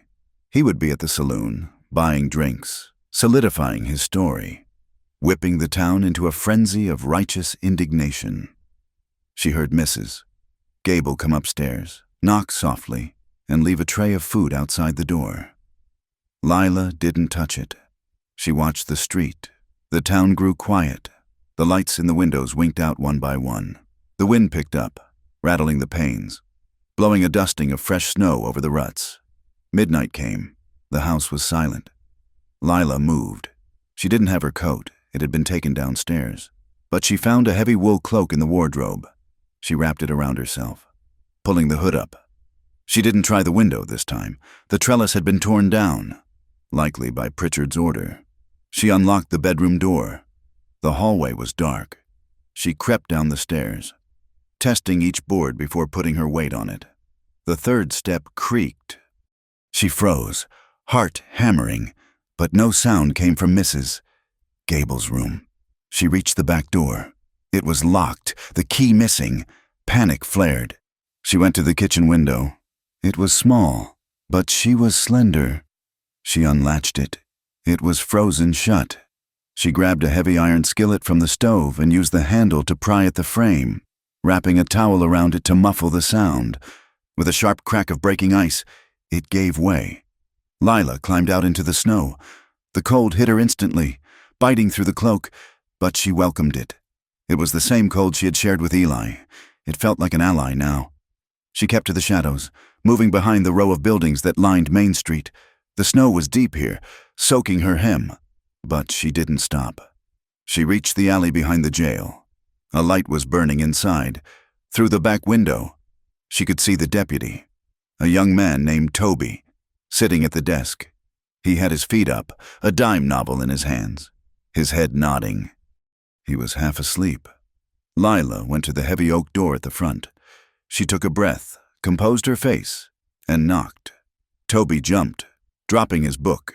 He scrambled to the door, fumbling with the latch. When he opened it and saw Lila standing there, a pale, hooded figure in the moonlight, he looked like he had seen a ghost. "Mrs. Pritchard," he stammered. "Ma'am, you shouldn't be here. I need to see him." "Toby," Lila said. Her voice was soft, trembling with a mixture of cold and feigned fragility. "The prisoner?" Toby shook his head vigorously. "No, ma'am. Marshall would skin me. Mr. Pritchard would kill me. You are supposed to be resting."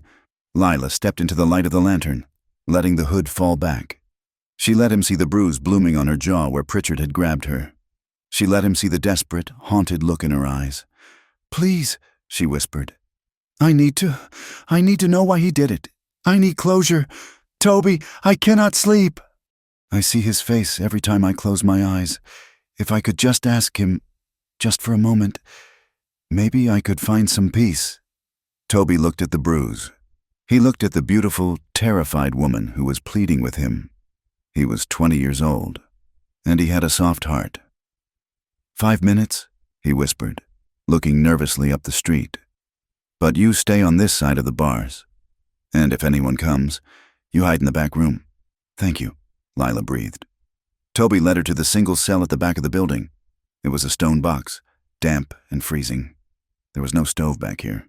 "Hey," Toby said, rapping his baton on the bars. "Visitor." Eli was sitting on the cot, his head in his hands. He looked up. His face was swollen on one side, his left eye almost shut. His lip was split. He looked exhausted, beaten down. But when he saw her, he stood up so fast he swayed. "Lila," he breathed. Toby retreated to the front desk, giving them a semblance of privacy. Lila rushed to the bars. She gripped the cold iron, her knuckles turning white. "Oh God, Eli, look what they did to you!" Eli moved to the bars. He didn't touch her yet. He just looked at her, his eyes searching her face. "I am fine. Just a few bruises. Did he hurt you? Tell me." Lila touched her jaw. "Nothing that won't heal, but Eli, he is planning to hang you. He is telling everyone you kidnapped me. He says he will send me to an asylum if I tell the truth." "I figured," Eli said grimly. "He is scared. A scared man with power is a dangerous thing." "I am so sorry," Lila sobbed, the guilt crashing over her. "This is my fault. I should have kept riding. I should have let us go west. I dragged you back here to die. Stop it," Eli said. His voice was sharp, cutting through her panic. He reached through the bars and took her hands. His hands were cold, battered, the knuckles raw, but his grip was the same, steady, anchoring. "Look at me," he commanded. Lila looked up, tears blurring her vision. "I do not regret it," Eli said intensely. "Not 1 minute of it. Not the storm, not the cabin, not bringing you back. If this is where it ends, then it ends. But I got to know you, Lila. I got to see you brave and free. That is worth more than a lifetime of walking around with my head down." "Do not say that," she whispered. "Do not talk like you are already dead." "I am being realistic," Eli said gently. "But I need you to promise me something. If it goes bad, you get to May and Jonas. You get out of this town. Do not let him keep you in that house." "I am not leaving you," Lila said fiercely. She pressed herself against the bars. The iron dug into her chest, a cruel barrier. She raised her hands, still clasped in his, and pressed them to his chest, over his heart. She could feel it beating, strong, rhythmic, alive. "I can't lose you," she whispered. "I never knew what it was to be seen until you found me. I never knew what it was to be wanted for myself." Eli closed his eyes, his forehead resting against the cold metal bar that separated them. "Lila." "I love you," she said. The words hung in the damp air, suspended in the silence of the jail. She had never said them to anyone, not to her father, certainly not to Pritchard. Eli opened his eyes. There was a raw, naked longing in them that took her breath away. He pulled her hands through the bars and pressed them against his bruised cheek. He turned his face into her palms, kissing the center of her hand. "I love you," he rasped against her skin. "I have loved you since you asked me not to leave." He moved closer, disregarding the iron. He pressed his face to the gap between the bars. Lila mirrored him. Their foreheads touched, the cold metal biting into their skin, but neither pulled away. They breathed the same air. "We have to fight," Lila whispered against his skin. "I will not let them kill you." "Be careful," Eli murmured. "Pritchard is cornered. He will do anything." "So will I," Lila said. A cold, hard resolve was hardening inside her, replacing the fear. She was done crying. She was done running. From the front room, Toby cleared his throat loudly. "Time's up, ma'am. Please, before the marshal comes back." Lila pulled back slowly.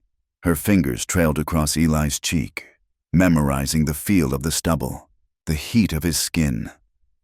"Do not let him rewrite it," Eli begged, his voice low. "Whatever he says tomorrow, you hold on to the truth." "I will," Lila promised. "I will scream it if I have to."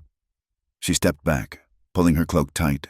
She looked at him one last time, a man in a cage, battered and condemned, yet standing taller than any man she had ever known. She turned and walked out of the cell block. She nodded to Toby, who looked relieved to see her go. She stepped out into the alley. The wind was vicious now, whipping down the narrow space between the buildings. It cut through her cloak, chilling her to the bone. Lila looked back at the white house at the end of the street. It looked like a tomb. She looked at the mountains in the distance, hidden by the dark. She had a choice. She could run now.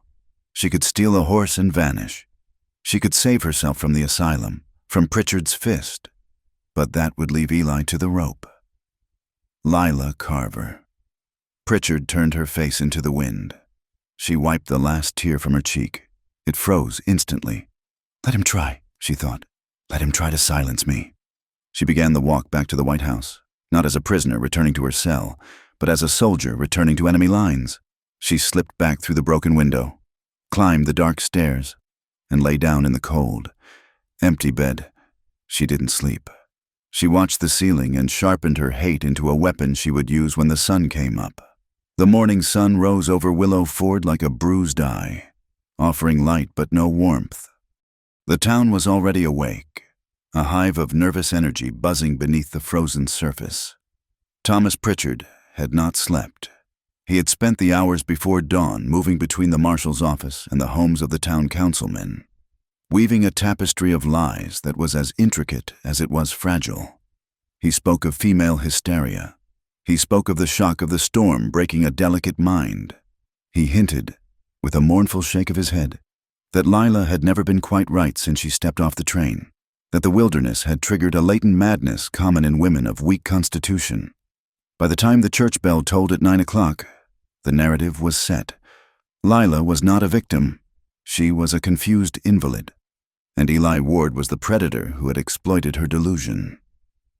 Lila sat in the front pew of the small, drafty church, her hands folded in her lap to hide their trembling. She wore a high-collared gray dress that Mrs. Gable had laid out for her, a garment that felt like a suit of armor made of wool. The air in the sanctuary was stale, smelling of old hymnals and damp wood. The pews were full. It seemed the entire town had crowded in to witness the spectacle. Men stood along the back walls, hats in hands, their faces grim. Women whispered behind gloved hands, their eyes darting toward the back of Lila's head. Marshal Carson stood at the front, near the altar, looking uncomfortable in his Sunday best. Beside him stood the Reverend, a tall, gaunt man whose eyes avoided Lila's. Pritchard sat next to her, his thigh pressing against hers, a constant, physical reminder of his ownership. "We are here to resolve this ugly business," the marshal announced, his voice booming in the small space. "Mr. Pritchard has requested a hearing to clear the air before the circuit judge arrives next month. He wants to set the record straight regarding his wife and the prisoner." Eli Ward. The Reverend stepped forward. Sister Lila, he said, his voice soft and cloying. We understand you have been through a terrible ordeal. The storm, the cold, it is enough to unsettle anyone's spirit. Lila looked up. I am not unsettled. Reverend, I am telling the truth. Now, the Reverend soothed, raising a hand. Let us not use harsh words. We want to help you start over fresh. We want to put this scandal behind us, for the good of the town, for the good of your soul. You were frightened. You ran out. You were confused. Is that not right? Lila looked at the faces around her. The marshal nodded encouragingly. Pritchard watched her with a predator's stillness. They were giving her a way out. All she had to do was agree. All she had to do was say she was mad, or scared, or foolish. If she did, they would pity her. They would protect her. But Eli would hang. I was not confused, Lila said, her voice rising. I ran because my husband struck me. I ran because he told me I was his property. Pritchard sighed loudly, a sound of long-suffering patience. You see, he said to the room, she is imagining things. I have given her everything, a home, a name. Why would I harm an investment I waited months to acquire? Because you like to break things, Lila cried out, standing up. Sit down. Lila, Pritchard snapped, his hand shooting out to grip her wrist. Let go of her. The voice came from the back of the church. The heavy oak doors swung open with a bang that made half the congregation jump. May stood there, still wearing her trail clothes, her face flushed with windburn and anger. Jonas stood behind her, a silent, looming presence. This is a private hearing, Marshal Carson blustered. It is a public church, May retorted, marching down the center aisle, her boots loud on the floorboards. And I will not sit by while you railroad this girl. She stopped at the front pew and turned to face the town. I sheltered them, May declared. Lila and Eli. They came to my house. I saw the girl's face. I saw the fear in her. That was not madness. Folks, that was terror. She told me exactly what Pritchard did. May, you are meddling in things you do not understand, Pritchard warned, his face darkening. I understand plenty, May shot back. I understand that your first wife, Clara, had bruises on her arms that she tried to hide with long sleeves in July. I understand she died falling down stairs that she had walked up and down 1,000 times. And now this one runs into a blizzard on her wedding night? You think that is a coincidence? A murmur went through the room. The mention of Clara Pritchard was a taboo, a ghost the town had collectively decided to ignore. That is slander, Pritchard shouted. Standing up, my Clara was clumsy. Everyone knew that. I knew Clara, a voice said from the side. The crowd parted. Nora, a woman who worked at the Golden Steer Saloon, stepped forward. She wore a bright blue dress that was too fine for church, and her face was painted. But her eyes were steady. A hush fell over the room. Women like Nora did not speak in places like this. Nora, get out, the marshal warned. I have a right to speak, Nora said, her voice shaking slightly but gaining strength. Mr. Pritchard comes into the saloon often enough. He likes the whiskey. And when he drinks, he talks. She looked directly at Pritchard. I heard you 2 months ago. You were boasting to the bartender about the new bride coming from the East. You said you needed a woman who knew how to submit. You said if she didn't, you knew how to break a filly. You grabbed my wrist that night. Thomas, you squeezed it until I cried out, just to show the boys how strong your grip was. Nora rolled up the sleeve of her dress. There was no mark there now, but the gesture was powerful. I believed him then, and I believe her now. The silence in the church was deafening. The respectable veneer of Willow Ford was cracking. Men looked at their boots. Women looked at Pritchard with new eyes, seeing the violence beneath the polish. Pritchard looked around the room. He saw the doubt. He saw the judgment shifting, turning against him like a tide, his carefully constructed world, his authority, his control. It was all slipping away because of a saloon girl and a farm wife. His face turned a mottled red. The veins in his neck bulged. He lost the thread of his performance. "You lying whores!" Pritchard screamed. The sound was ugly, raw, and animalistic. "You come into this house of God and spread filth about me. I am Thomas Pritchard. I own half this town." He turned on Lila, grabbing her shoulders and shaking her violently. "And you ungrateful little wretch! I bought you. I paid for your ticket. I paid for your clothes. You belong to me." "Thomas," the Reverend gasped. "Shut up," Pritchard roared, spinning to face the crowd, still gripping Lila. "She is mine. Does a man not have a right to do what he wants with his own property? If she acts like a wild animal, I will treat her like one. If she keeps this up, I will lock her away where no one can hear her scream. I will put her in a hole so deep she will forget what the sun looks like." He stopped, chest heaving. The echo of his threats hung in the rafters. He realized, too late, what he had said. He had stripped away his own mask. He had shown them the monster. Lila stood frozen in his grip, her eyes wide, but she wasn't looking at him. She was looking at the townspeople. She saw the horror on their faces. Marshal Carson cleared his throat. He looked pale.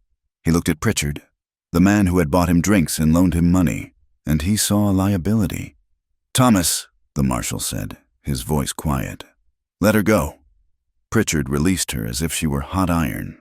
He straightened his coat, trying to regain his dignity, but his hands were shaking. She provoked me." "You see how she drives a man to distraction." "I see a man threatening his wife," May said coldly. "Marshal," Jonas spoke up for the first time, his voice like grinding stones. "Are you going to arrest him, or are you going to let him walk out of here?" The marshal looked at Pritchard, then at the crowd. He was ashamed, but he was also a creature of habit. Arresting Thomas Pritchard was unthinkable. It would upend the economy of the town. It would admit that the law had been blind for years. We need to calm down," the marshal stammered. "Emotions are high. Thomas, you go home. Cool off.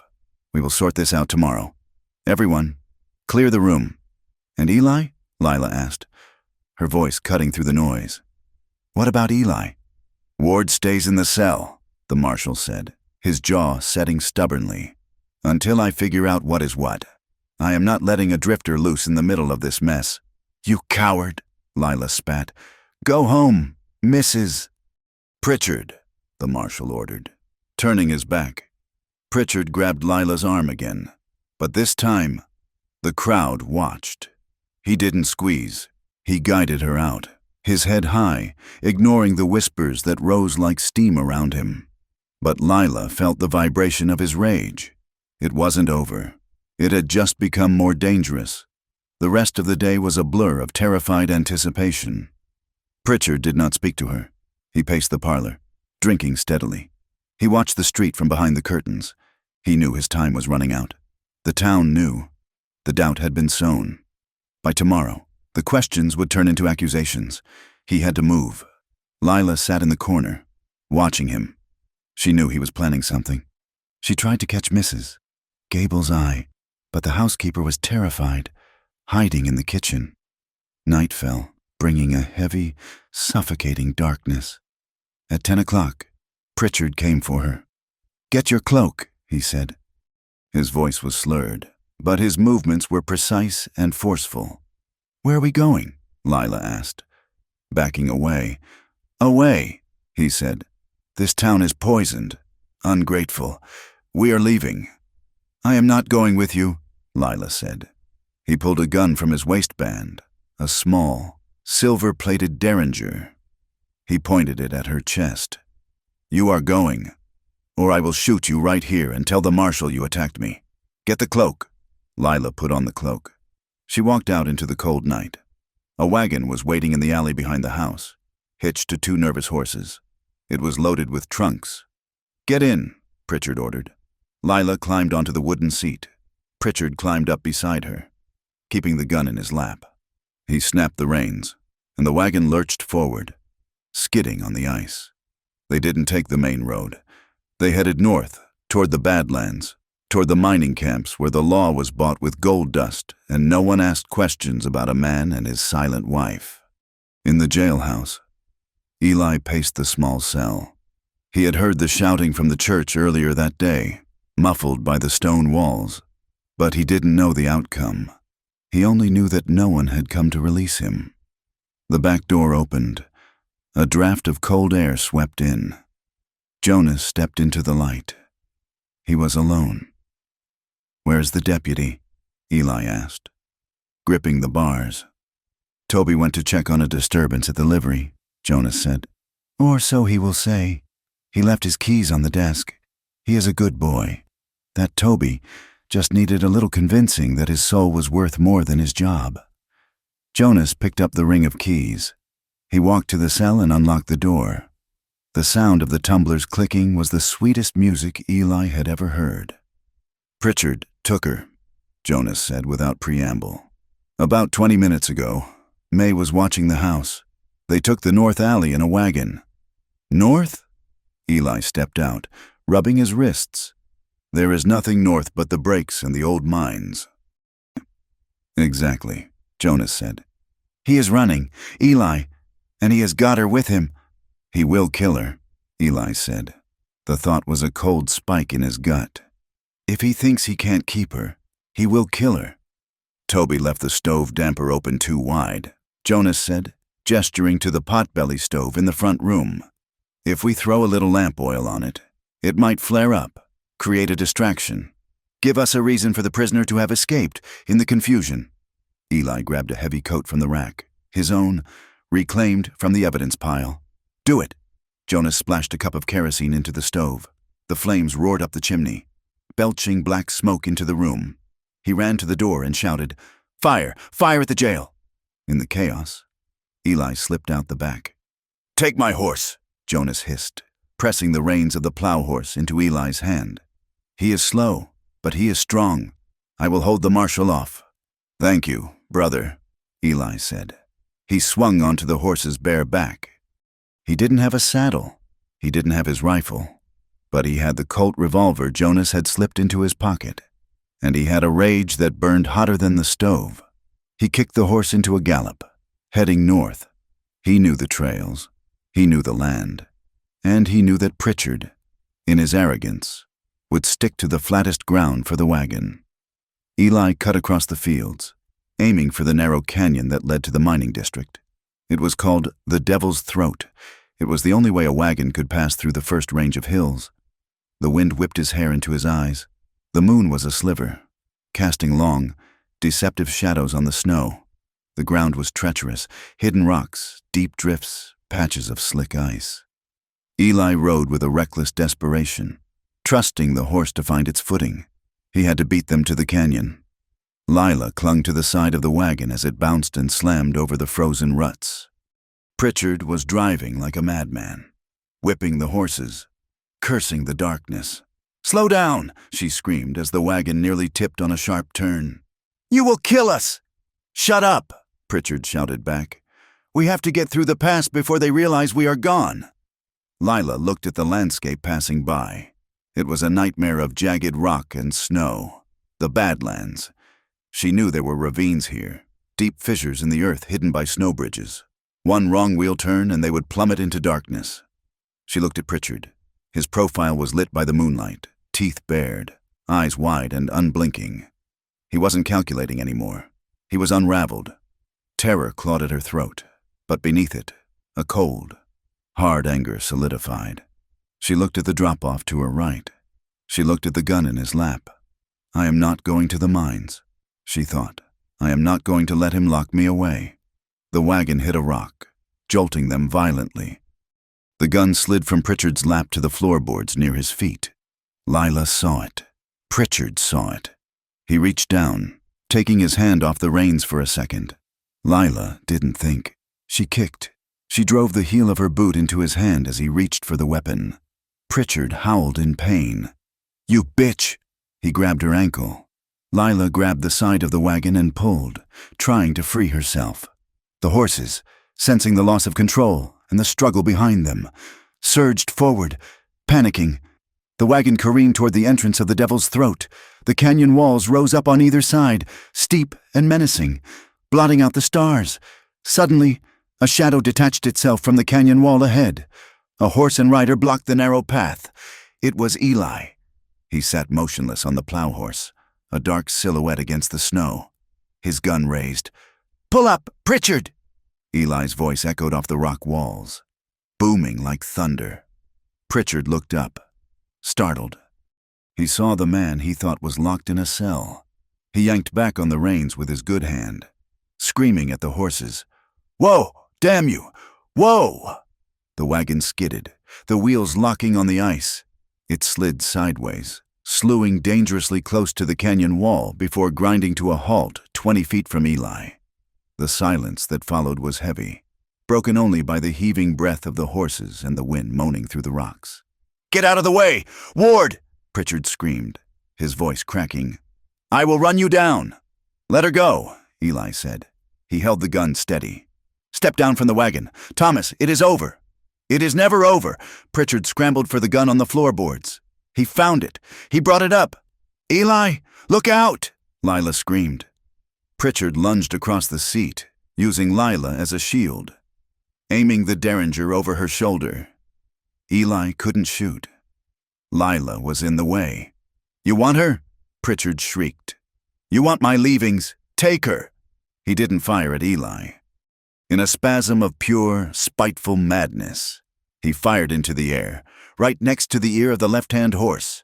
The crack of the gunshot was deafening in the confined space. The horses went wild. They reared, screaming, and bolted. They didn't go forward toward Eli. They shied violently to the left, away from the gunshot, toward the edge of the trail where the ground dropped away into a deep ravine. "No!" Eli shouted, kicking his horse forward. The wagon wheels hit a hidden patch of scree. The rear wheel on the left side struck a jagged boulder jutting from the snow. There was a sickening crack of splintering wood. The wheels shattered. The wagon lurched violently to the left, tilting at a 45-degree angle. Lila was thrown to the right, slamming against the high side of the wagon box. She grabbed the rail, holding on for her life. Pritchard was not so lucky. He had been leaning left, lunging, unbalanced by his own rage. When the wagon tipped, he was thrown outward.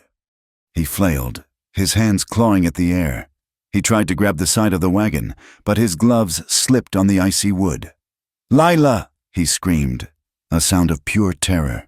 He fell. He tumbled over the edge of the ravine. There was the sound of a body hitting rock, then the slide of loose shale, and then silence. The horses, dragged down by the weight of the broken wagon, thrashed in the snow, dangerously close to the edge. The wagon groaned, sliding inch by inch toward the drop. "Lila, jump!" Eli roared. He was off his horse, running toward the teetering wagon. Lila looked at the edge. She looked at Eli running toward her. She scrambled up the slanted floorboards. "Jump!" She leaped. She hit the snow hard, rolling. Eli caught her, his arms wrapping around her, pulling her away from the edge just as the wagon groaned one last time. The leather traces snapped with a sound like a whip crack.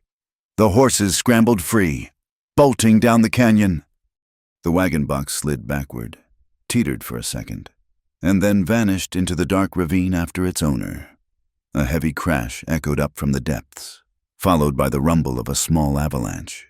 Then the silence returned. Lila lay in the snow, gasping for breath, Eli's arms crushing her against his chest. She was shaking uncontrollably. "I have got you," Eli whispered, burying his face in her hair. "I have got you. He is gone." Lila lifted her head. She looked at the dark void of the ravine. There was no movement, no sound. Thomas Pritchard was gone.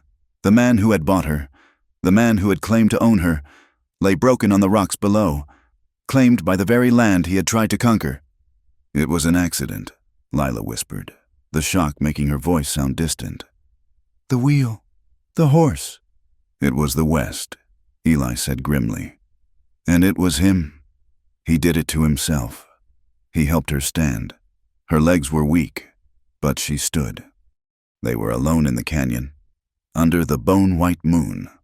The wind howled through the rocks, but for the first time in days, Lila didn't feel the cold. She looked at Eli. He was battered, bleeding, and exhausted, but he was here.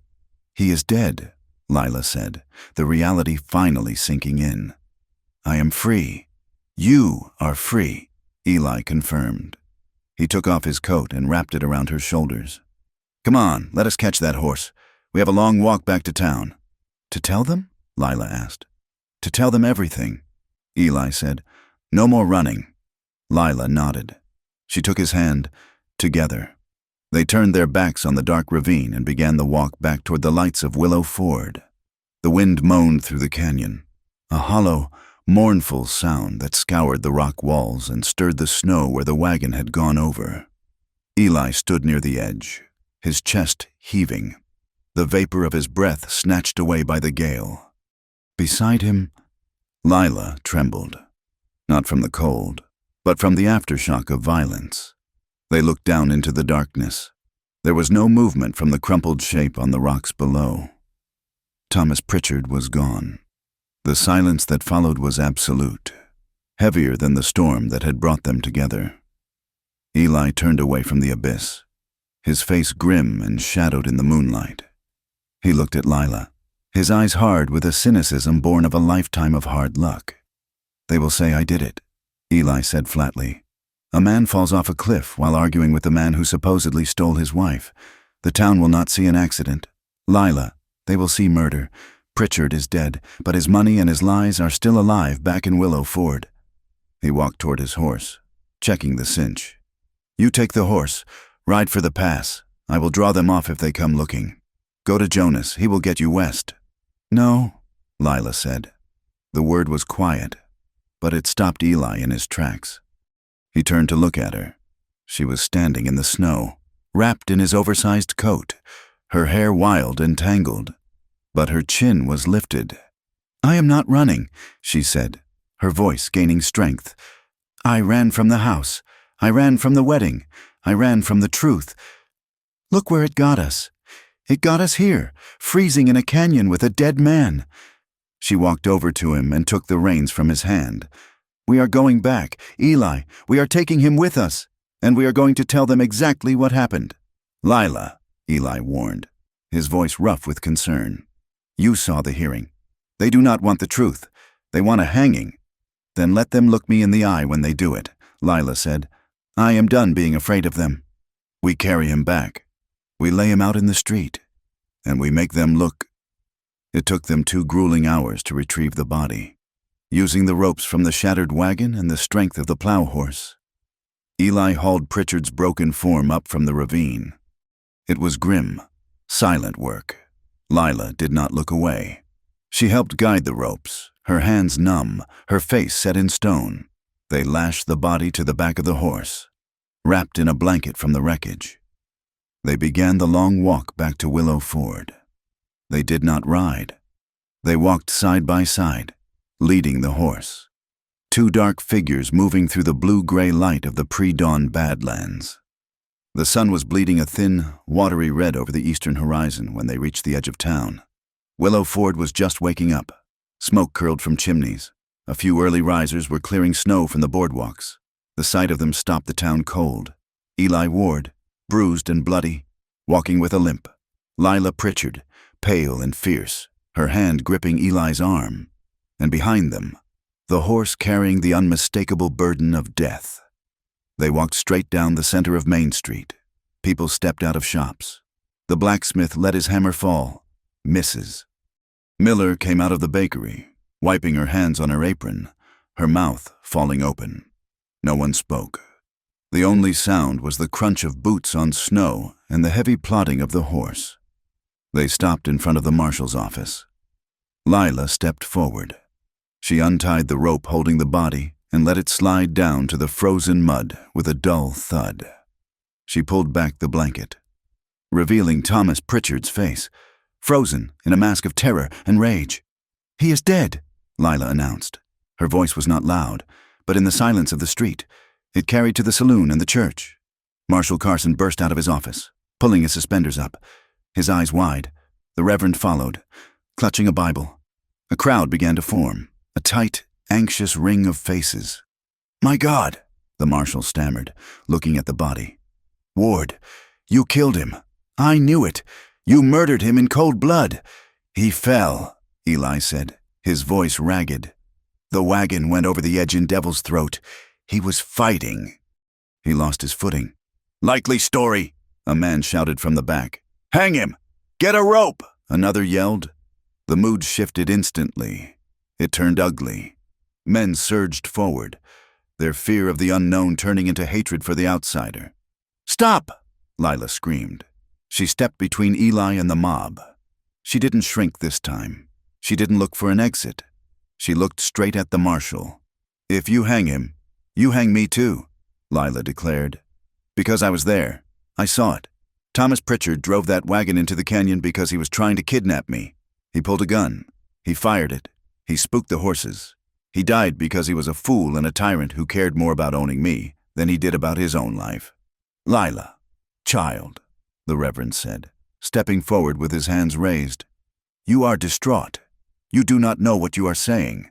"Do not call me child," Lila snapped. "I am a woman who survived a blizzard and a husband who beat me. I know exactly what I am saying."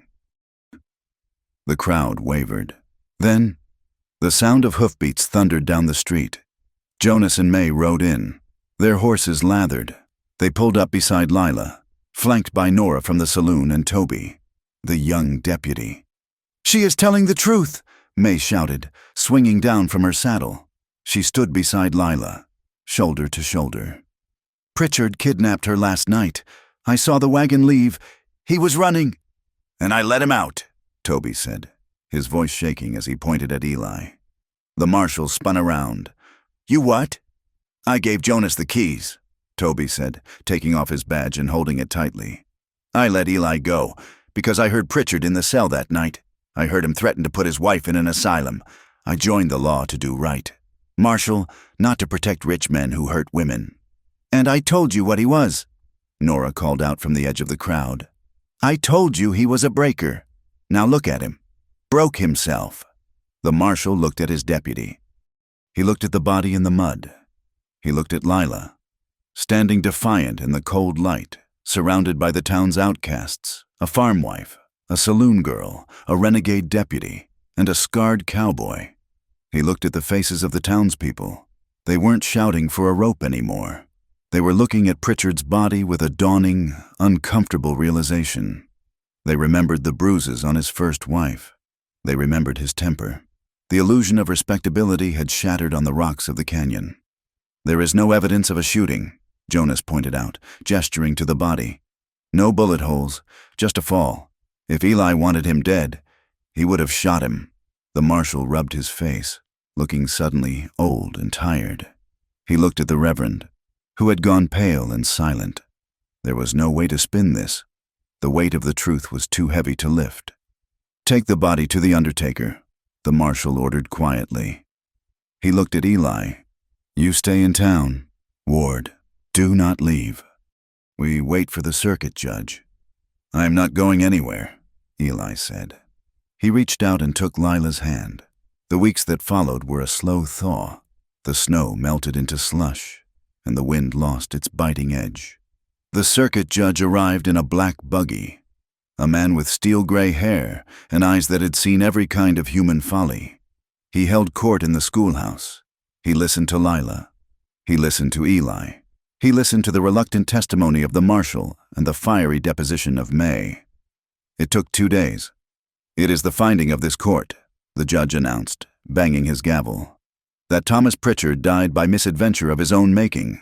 The prisoner, Eli Ward, is cleared of all charges. The marriage of Lila Pritchard is dissolved by death. She is a free woman." The gavel strike sounded like a gunshot, but this time, it signaled the end of the war. Lila walked out of the schoolhouse into the bright spring sunshine. She took a deep breath, filling her lungs with the air that finally felt clean.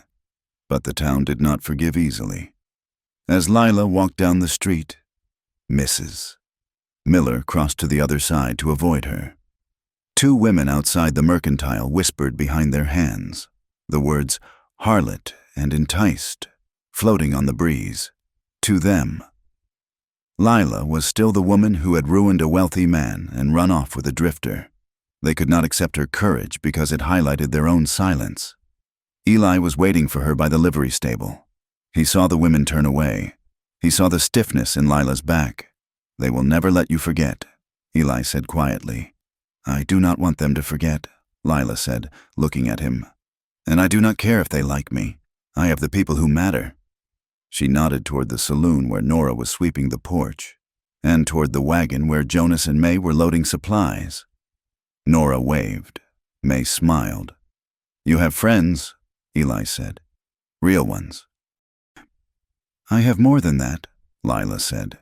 She walked up to him, in the middle of the street, in full view of the gossips and the judges. She placed her hands on his chest. "Take me home, Eli," she said. Home, for now, was a small room above the livery stable that Eli had rented with wages from breaking horses. It smelled of hay and leather, but it was warm. They climbed the stairs in silence. Inside, the room was simple: a bed, a table, a small stove. A storm was blowing in from the mountains, a late spring blizzard that rattled the shutters and hissed against the glass. Lila went to the window and looked out. The snow swirled in the darkness, a white curtain closing them off from the world. "It sounds like the cabin," she whispered. Eli came up behind her. He didn't touch her, but she could feel his heat. "Does it scare you?" Lila turned. "No. The cabin was the first time I felt safe.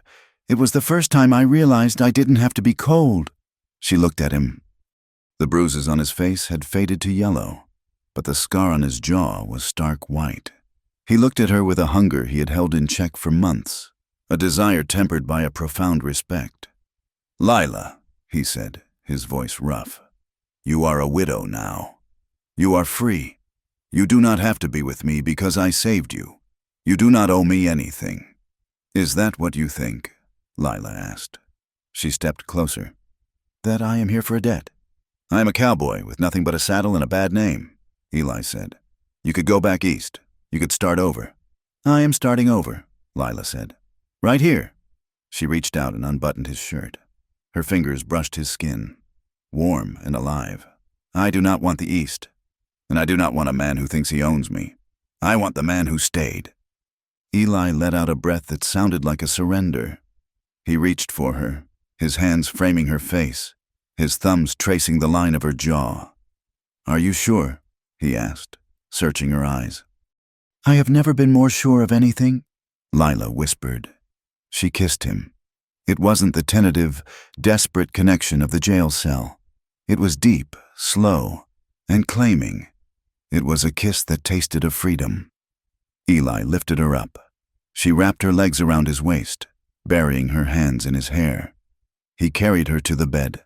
Outside, the wind howled, trying to batter its way in, but inside, there was only fire. They made love with a fierce, consuming intensity, shedding the layers of trauma and fear like old clothes. There was no roughness, no taking. There was only giving. Every touch was a reassurance. Every movement a conversation of bodies that had survived the ice to find the flame. Lila cried out, not in pain, but in release, her voice joining the wind, declaring her existence. They fell asleep tangled together. The quilt pulled up to their chins, safe in the eye of the storm. 6 months later. The homestead was 10 miles outside of town, a patch of land that no one else had wanted because of the rocky soil and the stubborn pines. But to Eli and Lila, it was a kingdom. The cabin was small, built of logs Eli had felled himself. The roof leaked when the rains came hard from the north, and the creek froze solid in November, requiring them to chop ice for water. It was a hard life. Lila's hands were calloused from gardening and scrubbing. Eli's back ached from stringing barbed wire and running cattle, but it was theirs. Lila stood on the porch, wiping her hands on her apron. She looked out at the small corral where Red and a new mare stood dozing in the sun. In the distance, she could see the dust of a rider. It was May. She came by once a week, often bringing news or asking for Lila's help. Lila had learned a lot from May. How to deliver a calf, how to brew willow bark tea for fevers.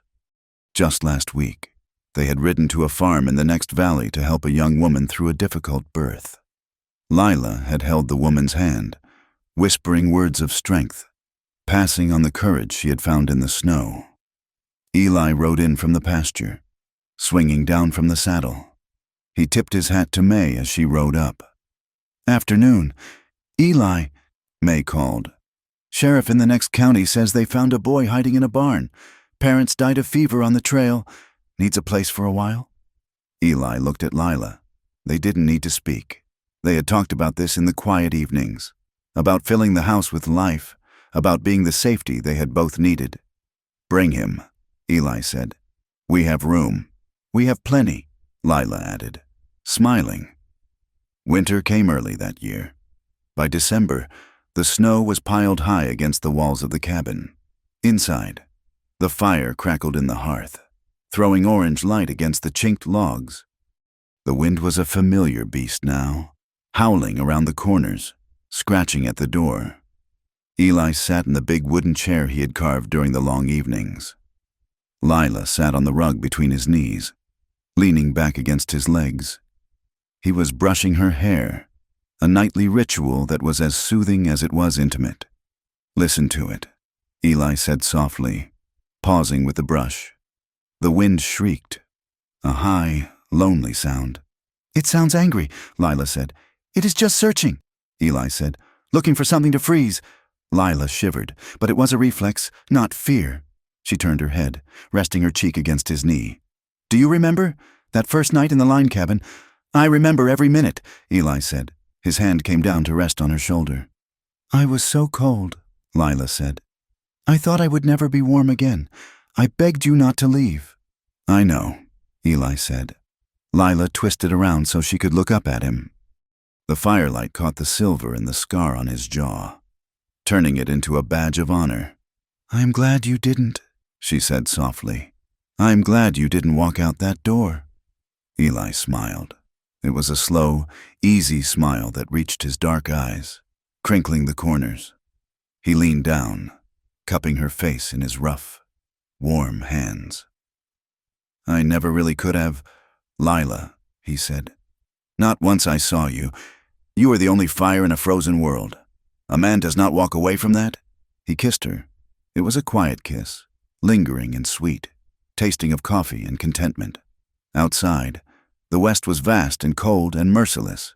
But in here, in the circle of light they had built with their own hands, the flame burned steady and true. Thank you for listening to this story. I hope the journey of Lila and Eli resonated with you, capturing the grit and the heart of the American frontier. I would love to hear from you. Please comment below and tell me where you are listening from. It is always fascinating to see how far these stories travel. If you enjoyed this tale, please subscribe to From Wild West for more stories of survival, love, and the untamed land. Share your thoughts in English in the comments. I read every one of them. Until next time, keep your fire burning.